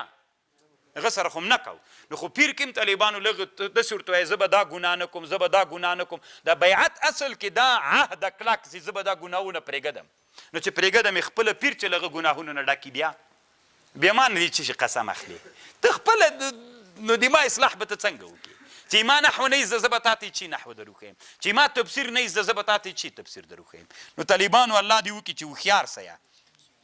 ډېر زر په ځان کې د تقلید باب مه را پیدا کوئ، بس غږ مو واورېد ستیو روان یې. فاذکرونی اذکرکم واشکروا لی ولا تکفرون. یا ایها الذین آمنوا، ای کسانو چې ایمان مو راوړئ، استعینوا بالصبر والصلاة، استعانت غواړئ په صبر و په صلات. ان الله مع الصابرین. کنی داسې نه د طالبانو چې موږ ته خوند نه راکوي. موږ طالبانو د افغانستان په سطحه باندې 18 داسې خاندانونه په ټول افغانستان کې دي چې هغه د علم تصوف او د علم تزکیې دپاره د افغانستان مخکې له انقلابونو کې 18 خاندانه چې یو هغې کې طالبانو یې موږ د موسی صاحبان دي چې د موږ خاندان ده. یعنی دا د افغانستان په سطحه باندې یو لږه خاندانونه چې په دې علم. اوس طالبانو که زه اوس ورننوځم تاسې به ووینئ ولا چې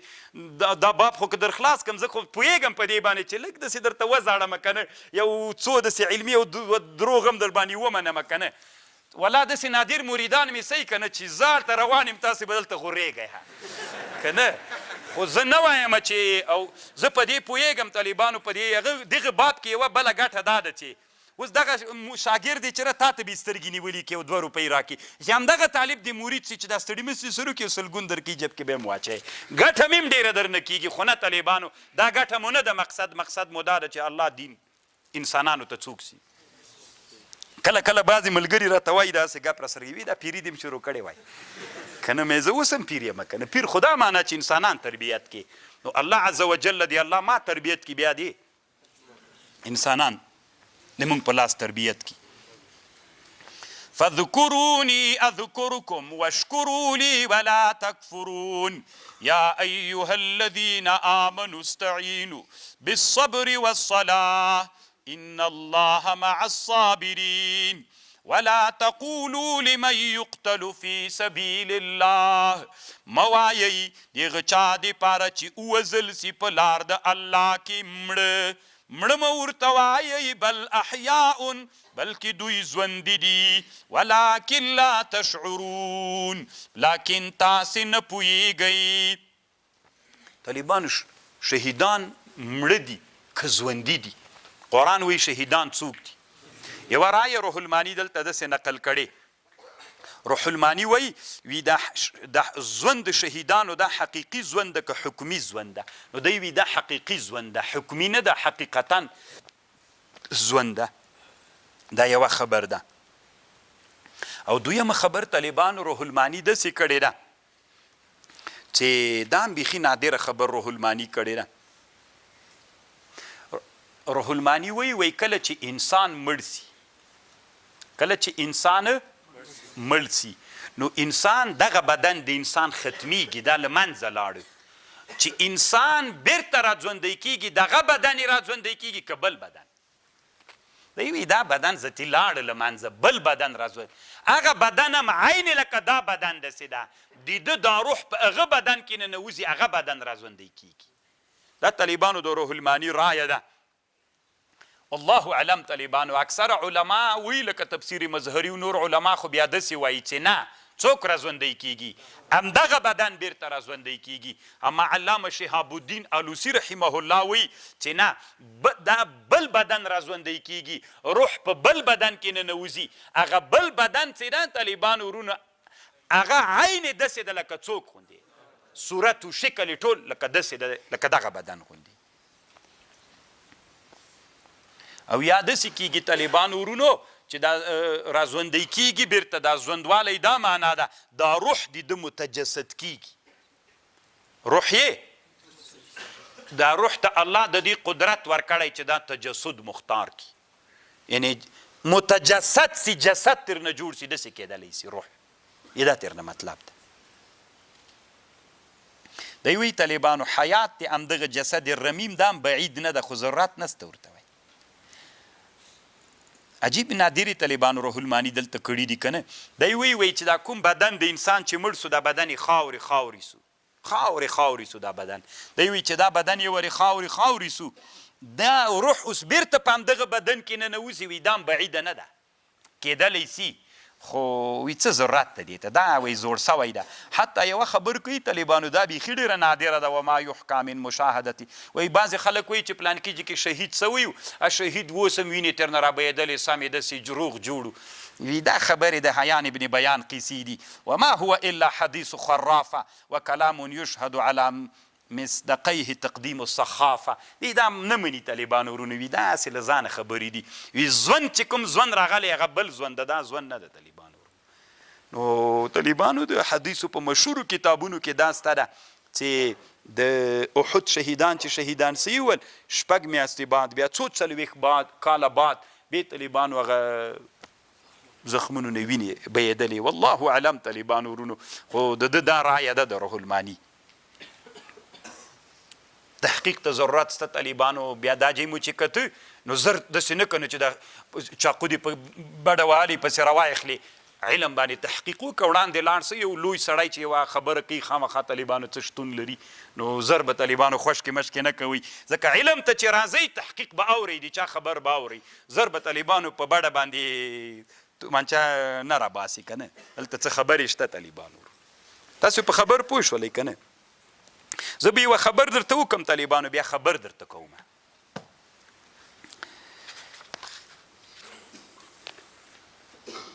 دا طالبانو علامه امام رازي رحمه الله یو کتاب جوړ کړی د دې کتاب نوم د مطالب العالیه المطالب العالیه من علم الالهی 9 جلد کتاب د طالبانو دې کتاب کې طالبانو ورونه خبرې کړي عقلي اصل کې دی وی لمانه محمد ابن سام ابن حسین الغوري هغه مانه وی د دې پوښتنه کړې ده هغه زمانه کې کوم بادشاه ده هغه له ده نه پوښتنه کړې نو دوی په 2 مقدمو کې دا مسله ورته هغه کړې یوه دا ده طالبانو ورونو انسان کې 2 روح انسان یو هغه انسان ده چې ژوندی د روح پکې سته یو هغه انسان ده چې روح ترنه تللی هغه انسان چې روح ترنه لاړو هغه انسان چې روح تر لاړو دا روح یې څه ده دغه روح اوس چاته ډېر ښه خوشي سو ادراکاتو ته علومو حاصلولو ته ډېر ښه خوشي سو ځکه مخکې ټول له چا سره مصروف وو له خپل بدن سره مصروف وو اوس چې له ده نه ووت خلاص سو نو چې خلاص سو نو دی اوس علوم ډېر ښه حاصلولی سي مخکې خو دلته له بدن سره نښتی وو تلی نه سو اوس چې ووته له بدن نه اوس طالبانو د دو د عالم الغیب په مابین کې پرده مشکېدله نو دی د عالم الغیب ټول شیان په سترګو باندې ویني الله دې وکړي چې پوه سئ طالبانو ډېره علمي خبر ده انسان چې مړ سو هغه کې هغه روح لاړو او دغه روح چې په انسان کې ده دغه انسان ډېر مدرک ده چې دا ژوندی ده که هغه انسان چې روح ترې ووته ځکه د هغه انسان روح چې له ده نه لاړو طالبانو هغه ته هغه عالم الغیب پرده چې په عالم الغیب پرته وه هغه ورته ښکاره سوله هغه غیبي شیان ټول ویني تاسې په خبر پوه شو هغه د په حق کې څوک د دغه انسان په حق کې هغه غیب دي دغه روح چې له بدن نه ووته د هغه روح په مقابل کې څوک دي عیان دي ویده یې طالبانو لکه روزه مو چې نیولي وي انسان د روح تېروتلی یو انسان د روح سته کې دغه انسان چې روح سته کې دته عالم الغیب نه ښکارېږي حجاب موجود ده کم انسان نه چې روح وته دا روح ته طالبانو هغه پرده د د عالم الحجاب لرې سو هغه عالم حجاب دته عیان سو حجاب نشته ده عالم عیان سو طالبان ادراک دی چا ډیر سو دغه روح یوه خبر سوله بله خبر یې دا د طالبانو ورونو دی بله مقدمه داسې ذکر کوي کوم روح چې له خپل بدن نه وځي له دې بدن سره یې ډېره مینه یي طالبانو تر جدا تر روح وته خو بیا یم یوه نوعه نه یوه نوعه څوک ستا ورسره خامخا یې تعلق ورسره له خپل بدن سره طالبانو یو قسم مینه ورسره لري د خپل بدن سره حتی طالبانو وروسته یو جکې روح المانی لیکي د هر انسان زه طالبانو ما سره یو کتاب ده که نه چې د دنیا علماو په دې نن عصر کې په روح باندې خبرې کړي دي حتی طالبانو په دې کتاب کې اوس زمانه کې روح نه یې عکسونه اخیستلي دي چې روح ځانونه متجسد کړي دي دومره پرمختللی کتاب د په روح باندې د دنیا دومره مخته لاړله اوس تاسې ما خبرې ته غوږ ونیسئ انسان چې د انسان چې روح ترنه ووته دا روح د انسان که متجسد سی شکل یې څه رقم ته ده دما روح که له ما نه ووتو طالبانو د هغه شکل څه رقم ته ده عین لکه ما داسې ده ځکه دما روح دما په بدن کې ژوند تیر کړی ده نو بیخي داسې که دما روح دما په بدن مین ده داسې سوی طالبانو لکه زه که دما نه روح ووته او تا ته متجسد سو هغه هم زه داسې یم لکه زه چې کله کله بعضې وخت کې خلک وایي پلانکی مړ ده والا ما ولیده قسم ده وی ومې لیده هی طالبانو روح متجسد سوی ده لیدلی دی ځکه بدن دما او روح دما دواړه یو قسم نو امام رازي رحمه الله وی د انسان بدن نه چې روح ووته روح بیا هم طالبانو ځکه دا روح له بدن سره ډېره مینه و عشق یې ورسره و دا تر جدا کېږي نه نو چې جدا کېږي نه چې کله ته زیارت ته ورغلې نو هغه بدن خو دلته دا پنده که نه روح هم دلته څوک ده ورسره د یو قسم تعلق ورسره لري صحیح ده که څومره هم لرې لاړ سي بیا هم طالبانو دلته راځي ځکه دې سره یې مینه ده بیا د داسې انسانانو روحونه طالبانو چې هغه ډېر داسې جهاندیده وي دنیا کې یو سړی چې ډېر داسې علوم یې ډېر حاصل کړي دا روح هم بیا طالبانو ډېر ګرد ګرځي بیا که نه بیا یې امریکې ته هم ځي ډېره دنیا یې لیدلي بیا خو پورته له امریکا خو څه که بیا پورته هم ډېر ځي بیا ګرد ګرځي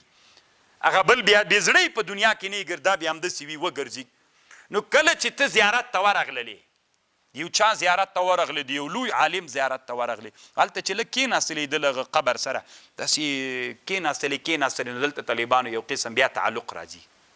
قسم علم الله دلته په طالبانو دلته دایم راسي دي خپل قبر ته دا څه چې لږ ډېر کېناستلې نو د هغومره اندازه کې خامخا دی بیرته یو څه تعلق وي خبر سي خصوصا چې ته یو سوال و زاری و دعا ورته وکړې نو طالبانو یو قسم خبر سي دی تا په دعا باندې ثواب ورورسېږي تا سره تعلق نو دلته راسي دي قبر ته چې راغی تم راغلی قبر ته دایم قبر ته راغی نو دا قبر داسې سو طالبانو لکه آینه غوندې امام رازي وي اوس آینه د طالبانو دایم ګوري تم پکې ګوري نو که د ده شیان وي تا ته ښکارېږي که د تا شیان وي ده ته ښکارېږي په آینه کې نو دلته طالبانو دا سبب د زیادت ته علم ګرځي کوم علوم چې تا ته حاصل دي د ده روح دا روح د تا نه د علم کسب په دا ناسته دته چې کوم علوم دی هغه د تا په روح باندې را نازله کېږي دا سبب د زیادت ته علم ګرځېږي امام رازي وي داسې نه وي که نه چې دا اوس کوم سلفي ته ورورسېږي وي کفر یې وکړه دا د زیارت فایده ده طالبانو تاسې ما په خبر پوه شو امام رازي رحمه الله په اووم جل کې 200 شپږ اویایمه صفحه کې په دې باندې بحث کړی یوه مسله شوله په تنګ خو به نه وي طالبانو ښه زه دلته یو 2-3 نورې خبرې درته کوم 2-3 نه دي داسې یوه غوندې خبره کومه وروسته بیا نورې خبرې سته خو دا خبره به یې ور راخلاص وکړو طالبانو ورونو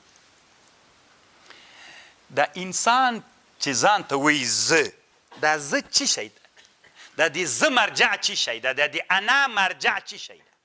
دا یوه لویه علمي او جنجالي مسله ده طالبانو ورونو الله دې وکړي چې تاسې له ما سره لږ هغه څه زه مو پې پوه کوم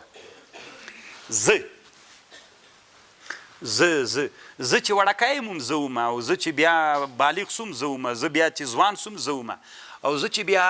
سپینګیری سوم زه یم طالبانو دا زه په ټولو مرحلو د ژوند کې زه دا زه څوک ده طالبانو بعضې علما وایي چې دا زه که بدن د انسان ته سي مرجع زه سي نو دا خو طالبانو تغییریږي تغییر سوله زه یو وخت کې چې زه ومه څه رقم ته وم بیا هم زه ومه بیا هم زه ومه بیا هم زه ومه بیا هم زه ومه نو خو که چېرته دما دغه هیکلو شکل ته سي دا زه سي نو زه چې وړکای ومه طالبانو د مور نه پیدا سوی وم زه ومه هلته دما دا شکل څه رقم ته و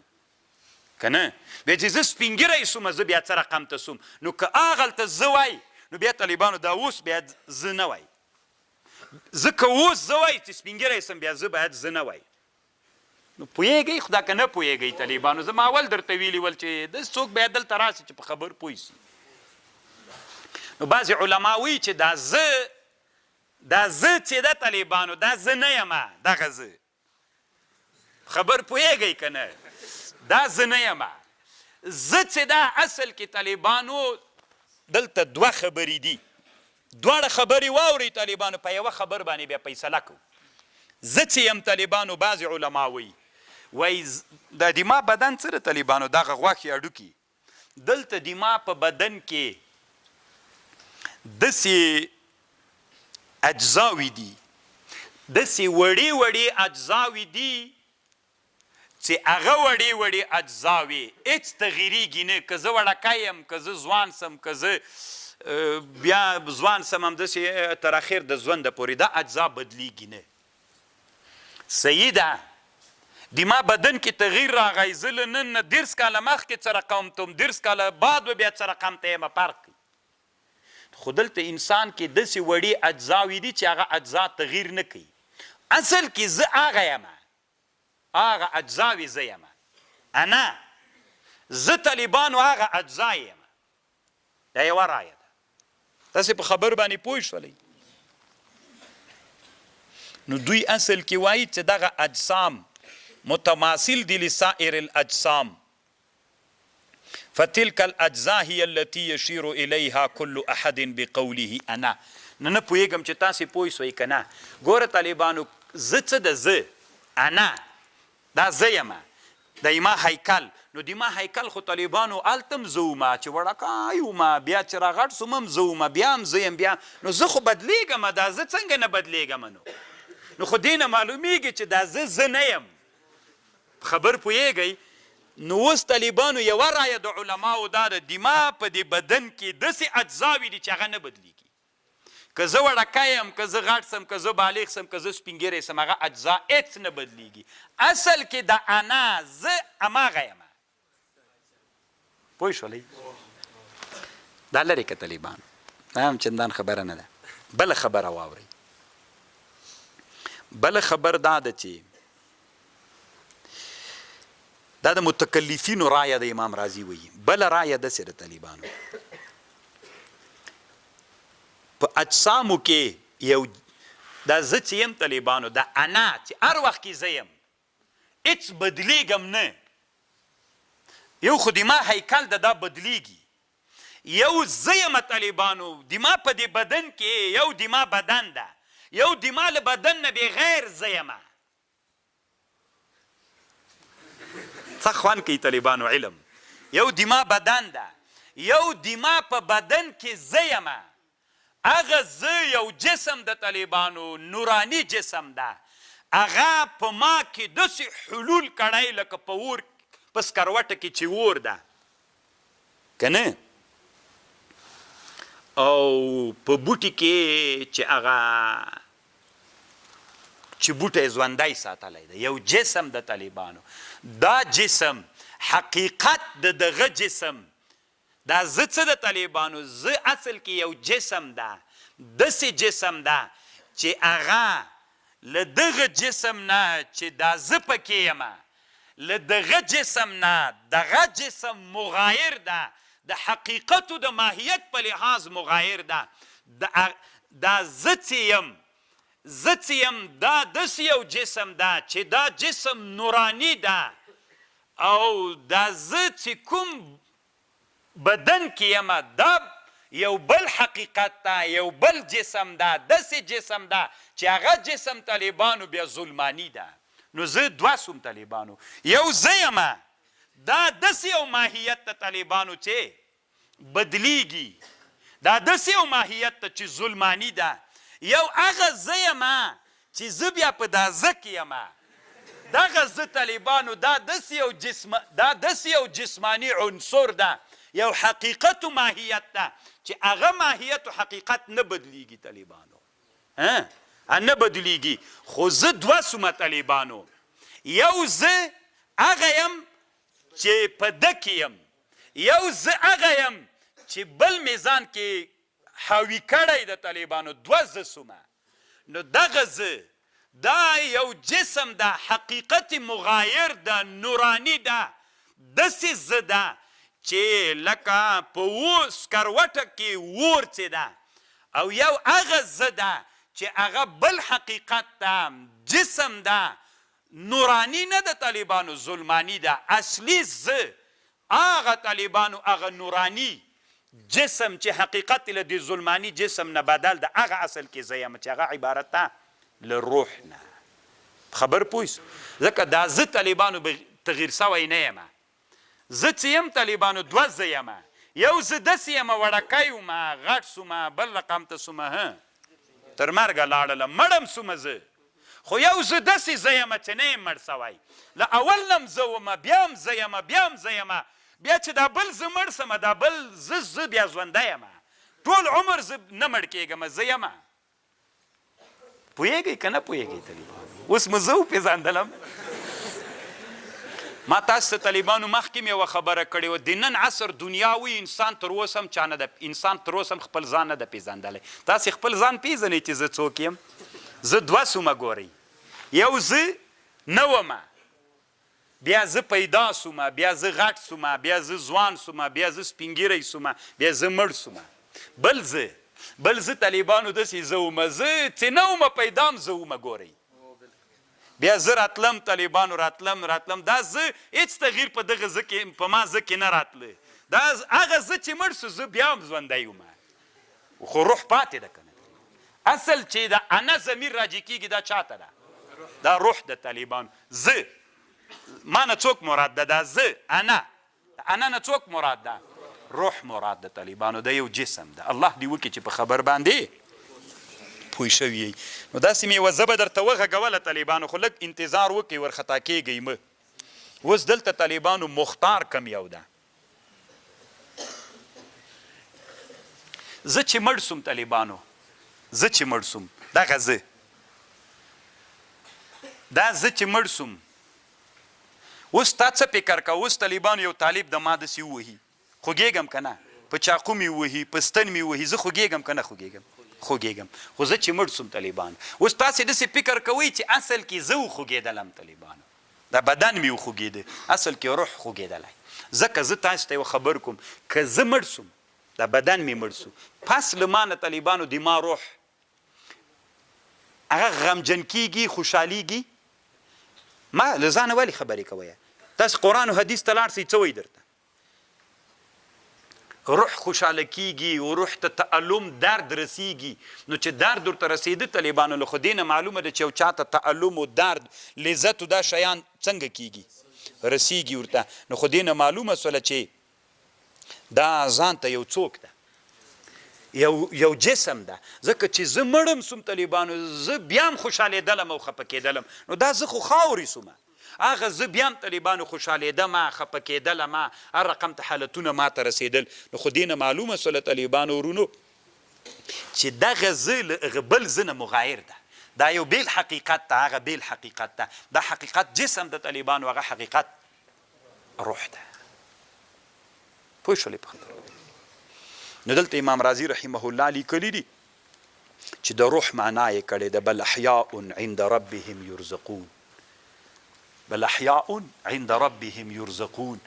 دوی ژوندي دي شهیدان روح خو بیخي مړ کېږي نه طالبانو دا ځای مړی خو مړ کېږي نه بس صرف دلته بندي و طالبانو تاسې به اورېدلي مړی دروندي که ژوندی دا منئ مړی دروندي دا مو پلټلې ده چې ولې زه به م پوه کړم طالبانو مړی ځکه هغه وي تاسو طالبانو که فکر وکئ که نه هغه یو قسم بالون خو م لیدلی یو امریکایانو به چې دلته بالون تاسې بوغۍ ورته ویلې دا نورو جنوبي ولایتونو خلکو دغه بالونو بوغۍ به یې چې داسې درولې که دې پسې لږ وړکۍ وي دا ځان پسې ځوړنده کې سړی ځان سره جګوي که ډېره غټه نه وي لږ وړه غوندې چې کته پړی یو قسم ته له مځکې نه داسې څوک غوندې یو قسم جګ غوندې وزن دې په مځکه ډېر نه وي چې ونیسې داسې کلک چې روان یې نو قدمونه مازې مازې لګوي او که هغه خوشې کې بیا دې وزن په مځکه څنګه سو دا روح څه د طالبانو دا علوي صفت لري انسان کې چې روح موجود وي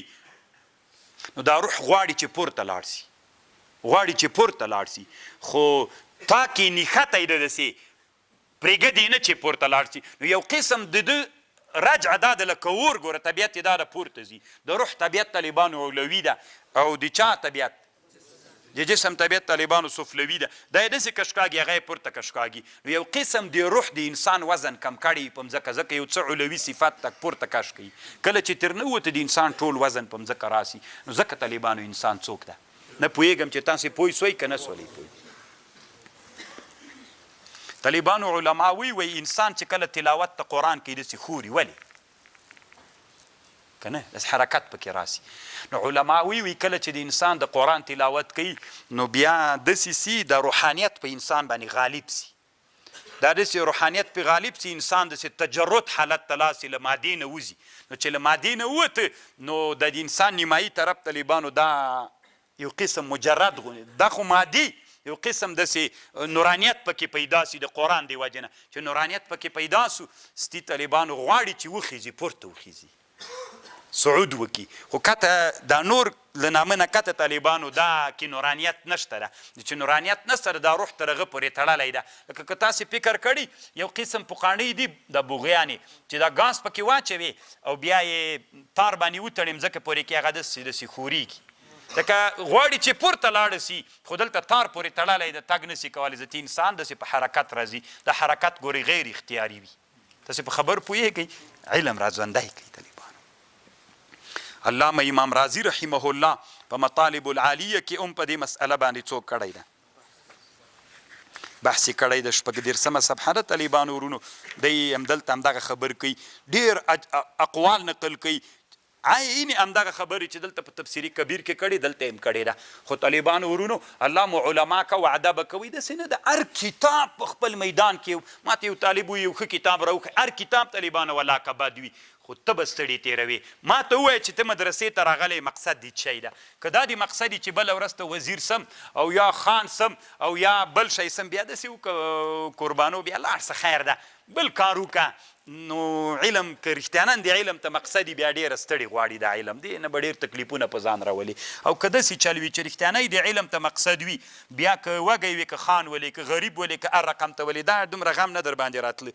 نو بیا داسې چل وکړه زه پرون طالبانو ما کتاب کته زه په دې نه وم پوه شوی چې اذان شوی ده نو غږ یې کور کې راوکړه چې الله راسه که نه روزه ماته سولې زه خپله مطالعه باندې لګوم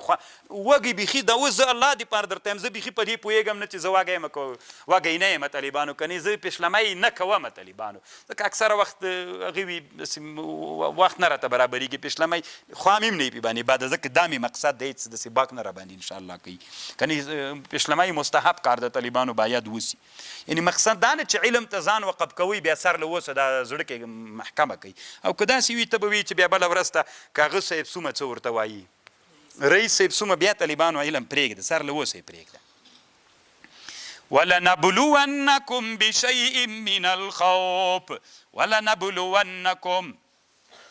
که دا څه وایو طالبانو مونږ کوم چې ته راورسېدلو ښه صحیح ده ودرېږه لږ به مخته لاړ سو الذين ولنبلونكم الله وی خامخا ز امتحان ومتاسی بشیء من الخوف والجوع والی مالونه بم کموم والانفس والثمرات وبشر الصابرین زیری ورکی صابرینو تا څوک دي صابرین الذين اذا اصابتهم مصیبه کله چې ورته ورسیږي مصیبت قالوا وای انا لله وانا الیه راجعون ګوره طالبانو دا ته نه د مړي په حق کې نه ده هر مصیبت چې انسان ته ورسید باید انا لله ووایي حتی حدیث کې راځي که هغه وچیچلې بعوزې میاشتې وچیچلې منا دا مصیبت ده کنه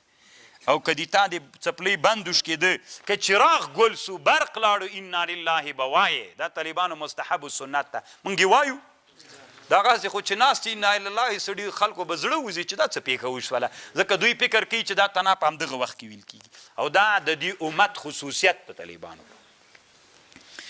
اولئک علیهم صلوات من ربهم اولئک علیهم دا کسان دي چې په دوی باندې ثناوي دي له طرفه د الله نه او رحمت ته و اولئک هم المهتدون ان الصفا والمروه دا داسې چل و طالبانو ورونه عبدالله بن عباس وی په صفا باندې یو بوت و دې ته هغه ویلې اصاف ویلې په مروه باندې یو د ښځې بوت و هغې ته یې نائله ویلې د مخکې له اسلام نه داسې مشهوره وله چې دا یوه ښځه او نرو په مکه مکرمه کې هغه کړې وه څه ورته وایي زنا کړې وه بیا الله تیږه مسخه کړې وې ډبرې تر ګرځېدې دا یې دلته کېښودلی دا یې دلته کېښودلی نو کله چې اسلام راغی د مدینې خلکو به د صفا مروه باندې سعی ورته خوند نه ورکاو ځکه دوی حرج یې بله ګناه یې بلله ځکه هلته بوتان پکې وو نو الله عز وجل دا را نازل کړو ان الصفا والمروه من شعائر الله فمن حج البيت او اعتمر فلا جناح عليه دوی به ویلې دا ګناه ده الله ویلې ګناه نه ده ان یطوف بهما ومن تطوع خيرا فان الله شاکر علیم سعی په مابین د صفا او د مروه کې واجب ده طالبان ان الذين يكتمون ما انزلنا من البينات کسان یکتمون چې پټوي ما هغه چې موږ نازل کړی ده من البینات واضح دلائل والهدى او هدایت من بعد ما بیناه پس لدی چې موږ بیان کړی دی خلکو د پاره په کتاب کې اولئک یلعنهم الله دغه دی چې لعنت ویلی الله په دوی باندې ویلعنهم اللاعنون او لعنت ویلی په دوی باندې لعنت ویونکو نو یهودانو به طالبانو د نبی علیه السلام کتمان د سی هغه کو نو کتمان دوه معناوي لري طالبانو یو دا ده چې هغه حق بیخي پټ کې یو دا معنا د طالبانو بدل یې کې د یو رقم ته بل رقم ته ذکر کې دواړه کتمان یهودو به دواړه کتمانونه کول د رسول الله صفت به هم پټاو او تبدیل به هم کو تحریف به هم کو نو کتمان طالبانو علماوی کتمان د اسلام کې حرام و ناروا د روح المانی وی یعنی علم د شریعت کې کتمانو که د حرام او ناروا ده خو که یو عالم په ځان باندې ډارېده چې تاوان به راته جوړ سي بیا طالبانو کتمان د ده دپاره شرعا جواز لري خو دا هلته چې علما ډېر موجود وي او که یو منطقه کې یو عالم موجود و نو بیا په ده باندې دا مسئله فرض ګرځېږي دی به بیا د حکم فتوا ورکوي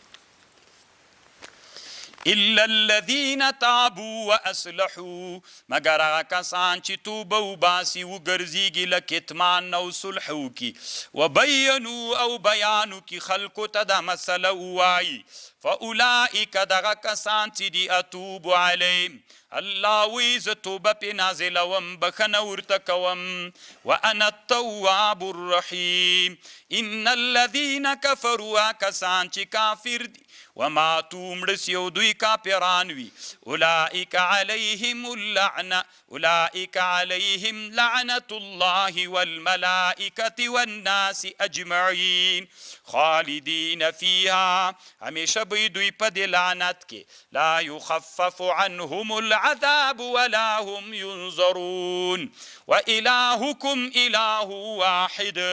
الله دې تاسې چې د یو الله ده لا اله نست معبود برحق الا هو مگر یو الله الرحمن الرحیم روهبانیه طالبانو دلته یوه خبر کړي لا اله دا نفي طالبانو د اله الحق د که اله الباطل ده یو عالم وایي چې هغه نومیږي څه ورته وایي محمد شینی په نامه باندې دی ترنه نقل کوي نو هغه وایي دلته مراد له هغه نه څه ورته وایي یعنې لنډې دا یوه دا نفیه کې نفیه د اله الباطل ده لا اله نست معبود باطل الا الله څوک وایي چې دا نفیه کې نفیه د معبود باطل ده یوه ډله علما وایي چې نه مراد دلته له نفیه نه نفیه د اله الحق روح المانی وی طالبانو ورونو چې صحیح خبر دلته دا ده که نفی د باطل سي دا صحیح نه ده طالبانو ځکه ګوره لا نفی طالبانو د ذات کېدلی نسی باطل خدایان سته نن دنیا کې ګورې ما کوئ که نه مازغم خراب دي باطل خدایان سته که نسته ده ولې تاسې وایي چې نسته ده ولې د هند غوا ولې هغه بوتان چې خلک په هند کې ټول خلک د چا عبادت کوي د بوتانو عبادت کوي د جاپانیان د چا عبادت کوي د بوتانو عبادت کوي که نو تا چینایان د څه شي عبادت کوي د بوتانو عبادت کوي څوک د لمر څوک د غوا عبادتونه کوي هند ته مو الله بوزه طالبانو ورونو دومره بوتان به ووینئ که نه زه چې هند ته تللی وم بیا یو سیک و اصل کې د کندهار و افغانی نو هغه کوم ملګري چې زه به ولی وم هلته بیا راغی دا یو ورځ راغی نو دوی دا ځای چې و په دهلي کې علاج پټناګر نومېده نو دلته کافران ډېر ول موږ یو کور نیولی یوه ورځ بوتان دلته ودرول دوه دانې ډېر غټ غټ یوه ښځه وه یو نور جګ جګ ول نو ما ویلې زه به اکثره ډېر نه وتلم چې دا زه ووینم چې دا څه کېږي په دې باندې نو بله ورځ ته دوی اختر شروع سو چې اختر یې شروع سو طالبانو داسې ورته وګډېدل په دې ورځ باندې هلته افغانان طالبان ول په دهلي کې په یوه مدرسه کې هغه خبرسي ول دلته یې موږ کوټې ته راغلي وو مېلمانه ول موږ نو هغوی ته مې مېلمنو خوابدي کېږئ به نه زه دلته کړکۍ کې کښېنم چې دا حال وینم که نه نو تاسې یا ما سره کړکۍ کې کښېنئ یا هلته وروسته کښېنئ چې دا حال تېر سو زه بېرته درته راځم ځکه دا ژوند کې یو حالت بیا به خدای ویني سړی څنګه چل وي نو خو خیر داسې ورته وګډېدل ښه ستړي سول نوی ماښام چې سو بس ستې اور واچو د خدای ته نر خدای ته یې مو اور واچو چې دا اور یې واخیسته هغه نه دي لوښي موږ ورته وایو اوبو کې چې شنه کېږي دا پکې ولې چې اور یې واخیسته یو دومره پټاقۍ پکې ورکړې وي خو دا 2000 وي که 3000 دا ټول جای داسې خوروه خدای وسوځېده وچاودېده کته راوغورځېد لاړل خوشحاله بوت خدای سو که نه موږ دیوبند ته روان ورلو دهلي نه بیا موټروان به چې دا خدای را ځوړند کړی چې لږ به داسې موټر داسې سو بیا به یې داسې ما خو زه په اردو نه پوهېږم طالبانو ما اردو نه دا ملګري ته مې ورته وویل چې دا اوس ته څه کوې نو دا څوک دا وي دا ټنډول کرده د دوی د کرکټ یو هغه ده مل دا اوس خدای ده تاسې خدای چاته وایي د موږ په هند کې داسې ده هر هغه څوک چې ښه کار وکړي نو هغه د حکومت له خوا نه خدایتوب ته راوځي ستیم هغه نو دغه وخت کې ویلو چې 14 کروړه خدایان موږ په هند کې لرو تاسې چې ګرځېدلي نه یې که نه بیا وایي چې نه باطل خدایان چېرته سته ده سته که نسته نو ګوره طالبانو که دلته نفی د معبود باطل سی نو نفی د معبود باطل په خارج کې هم طالبانو دا نفی غلطه خبر ده ولې ستا نفی د ذات کېدی سي ستا خدایان باطل سته که داسې وی لا اله نسته معبود باطل ولې نسته ده ټول هندو چین جاپان و کوریا شمالي له بوتانو نه ډکه ده بامیانو بوت لا تر اوسه دلته سته دا یې نښه وکنه لا اله نه په خارج کې د معبود باطل نفیه کېدی سي او نه په ذهن کې نه په وجود ذهني د کافر کې او نه په وجود ذهني د مسلمان کې د ټولو کې نفیه نسی کېدلی نو دا نفیه باطله سوله نو نفیه د باطلو معبودانو نفیه نه صحیح کېږي لکه نفیه صحیح کېږي نه ستا نو نفیه به دې چا کوي نفیه به طالبانو د معبود برحق کوي لا اله نست معبود برحق